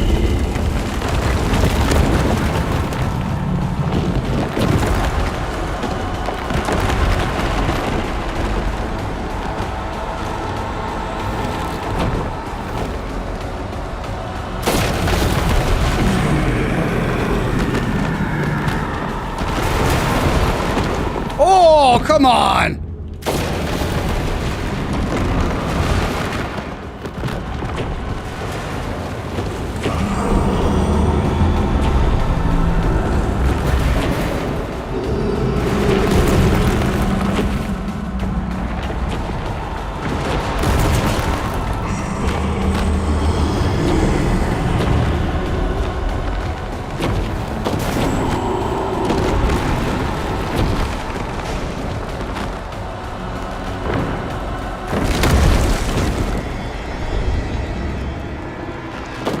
Ring the gong! Ring the gong! Ring it!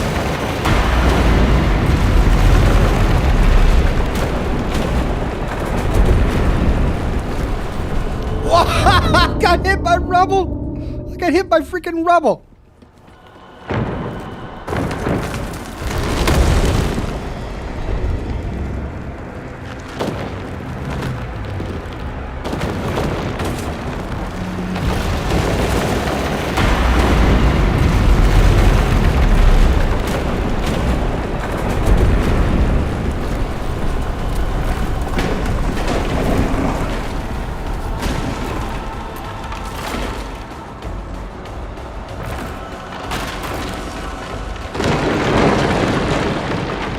Why is she standing there?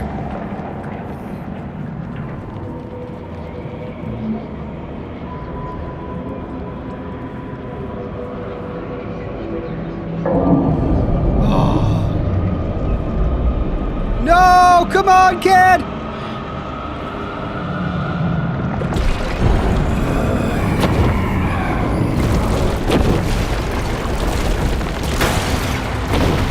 Why? We would have made it through.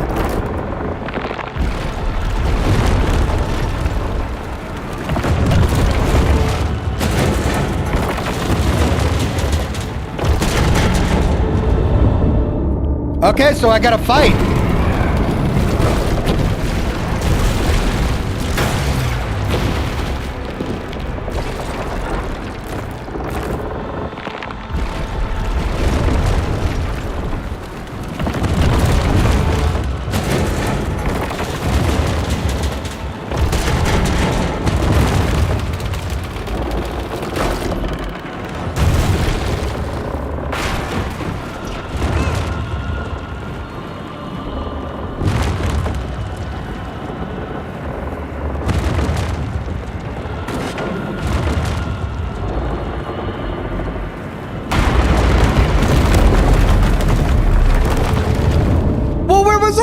How do I know where I'm supposed to go?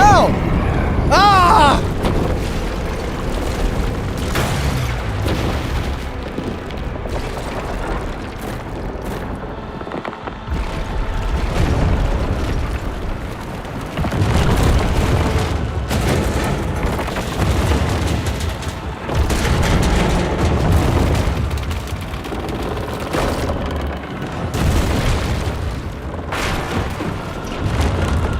Come on, kid! Oh, kid, come on! Kid!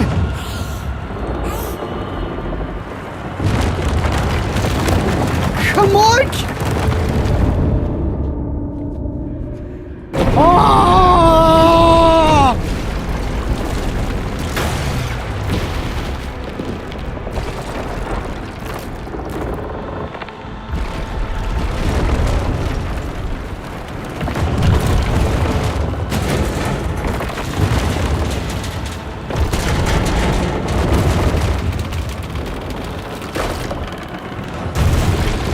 Down, down, come on, come on.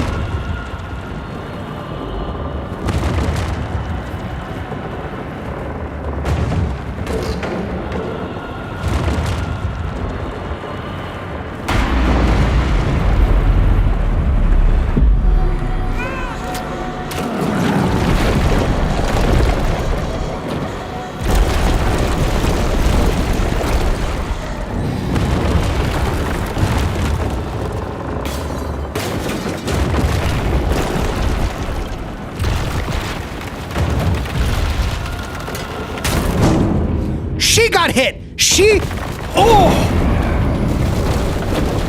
got smashed.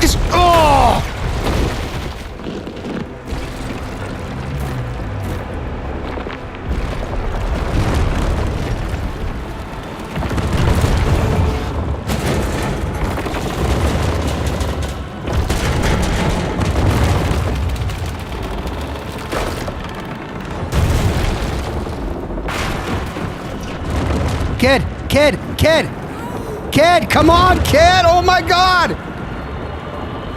Kid, oh!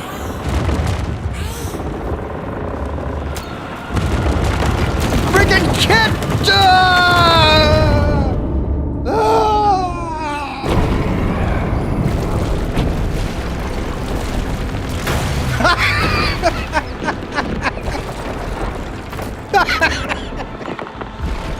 It's broken!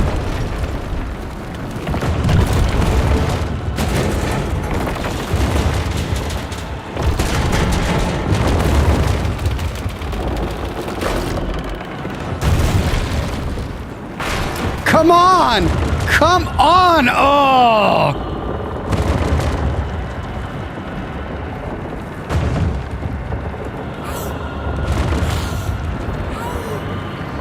Oh, wow.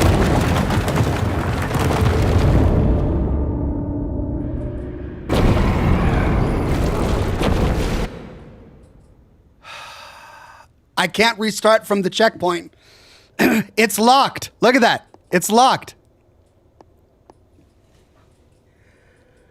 Well, over and over and over again because the kid AI keeps dying.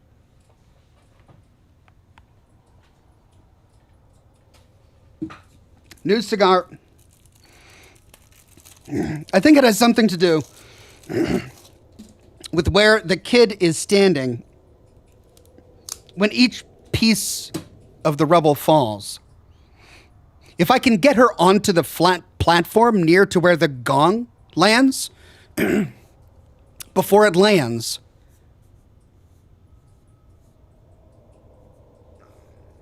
maybe the AI will work.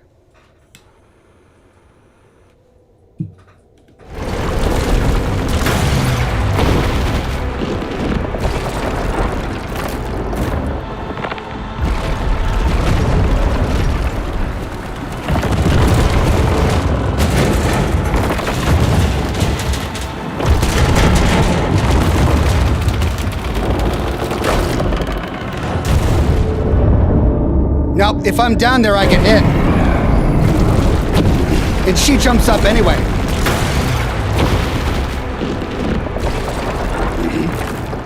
Maybe I have to wait for the AI to figure it out first before I run over there.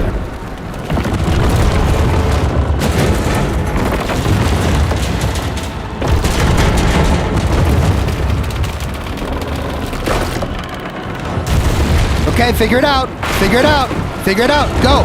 Yes, yes.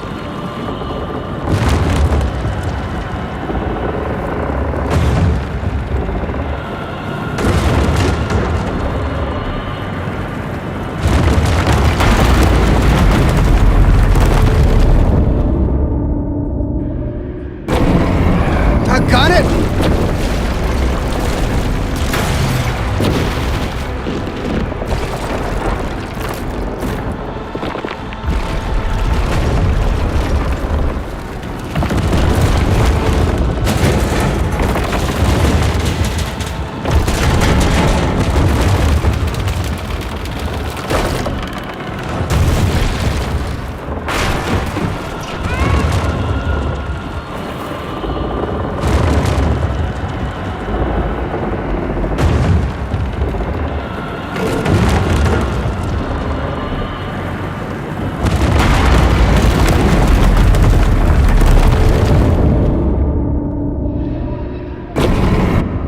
Okay, so that does it. If I wait for the AI to figure out what it needs to do first, instead of running there first, it does it correctly. I'm trying to figure out how to survive that ceiling fall immediately after. How did I do it the last time? Did I just stay by the gong? I ran to the right, didn't I? I thought I ran to the right.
it's impossible to see because the ceiling falls and obscures everything.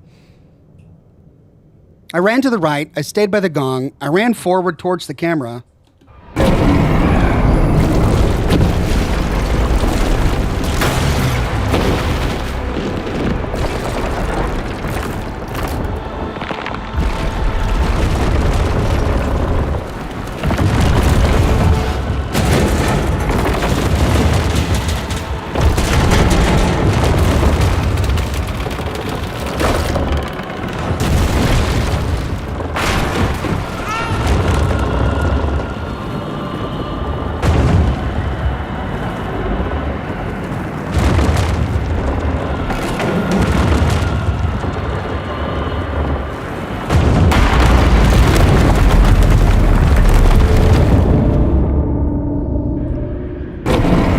Where do I go?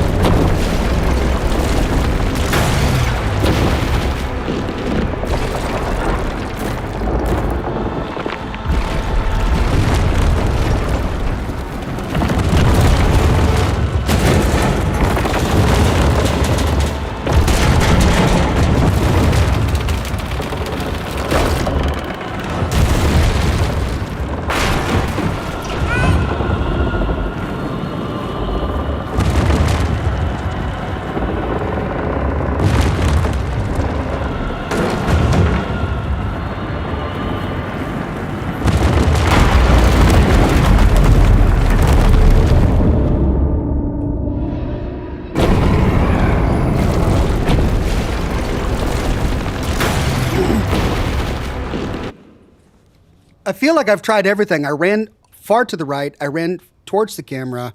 I stayed by the gong. There's floor everywhere.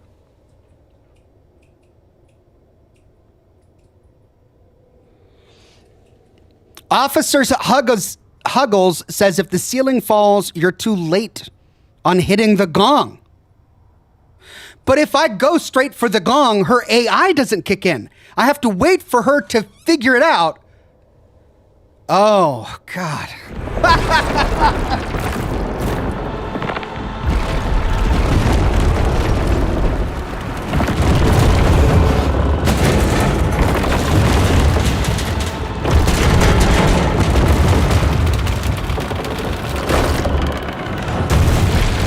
Come on, gong. Figure it out, kid. See, if I drop down first, she doesn't figure it out. She doesn't figure it out. Ah! If I drop down first, she doesn't figure it out. I have to wait for her.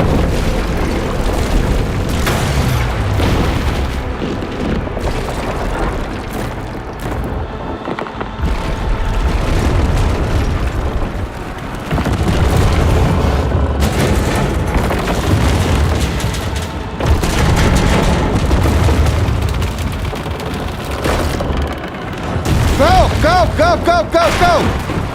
Yeah!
You're kidding me!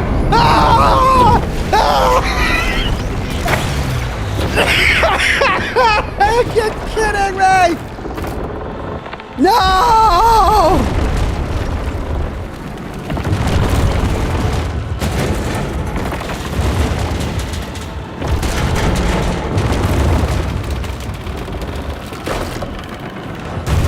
Go, go, go, go, go. Go, go, go.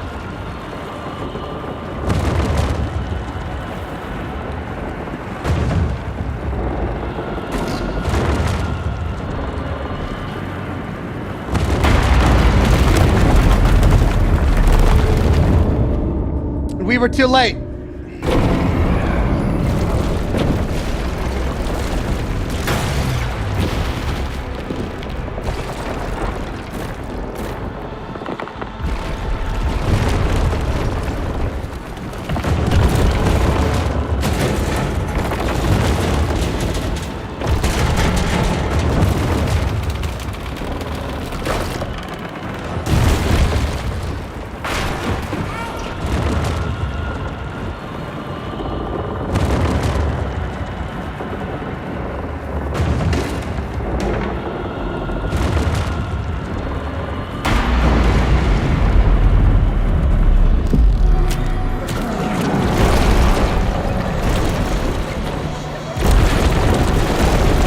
Move, kid!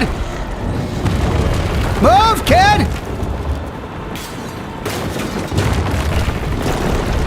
Move, kid! Over here! No, move, move, move! Move, move, move!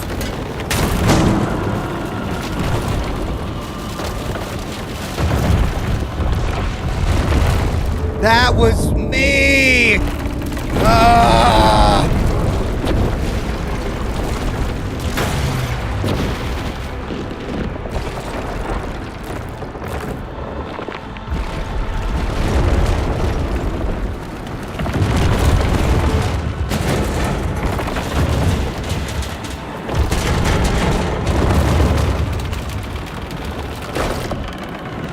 Go, go, go, go, go. Go, go, yes.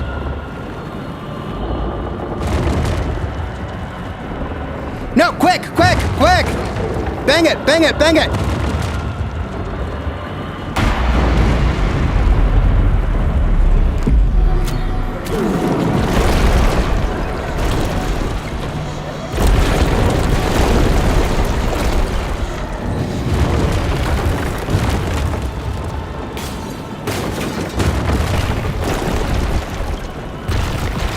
Move! Move!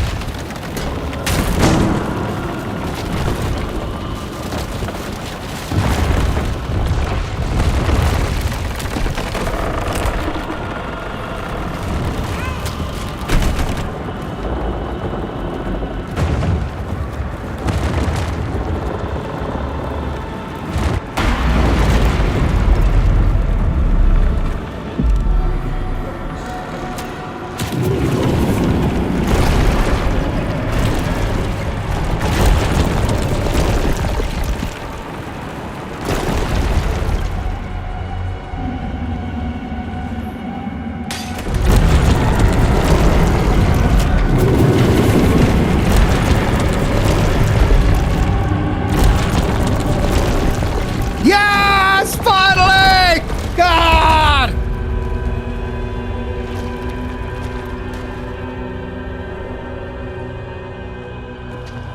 No!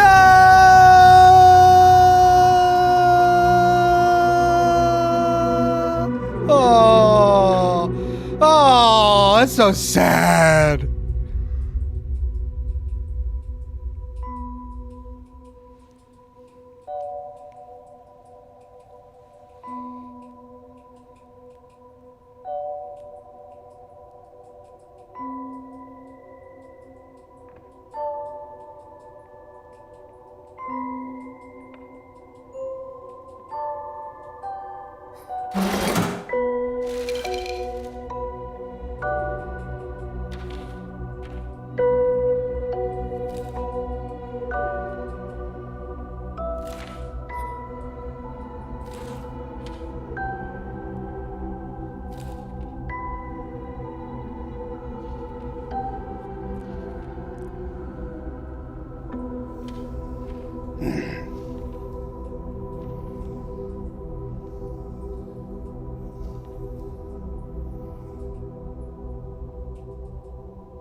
I can't pick up the mask.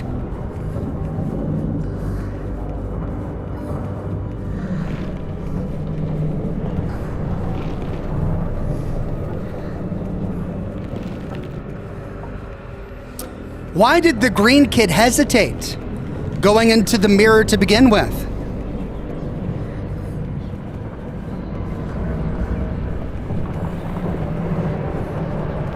Did she have a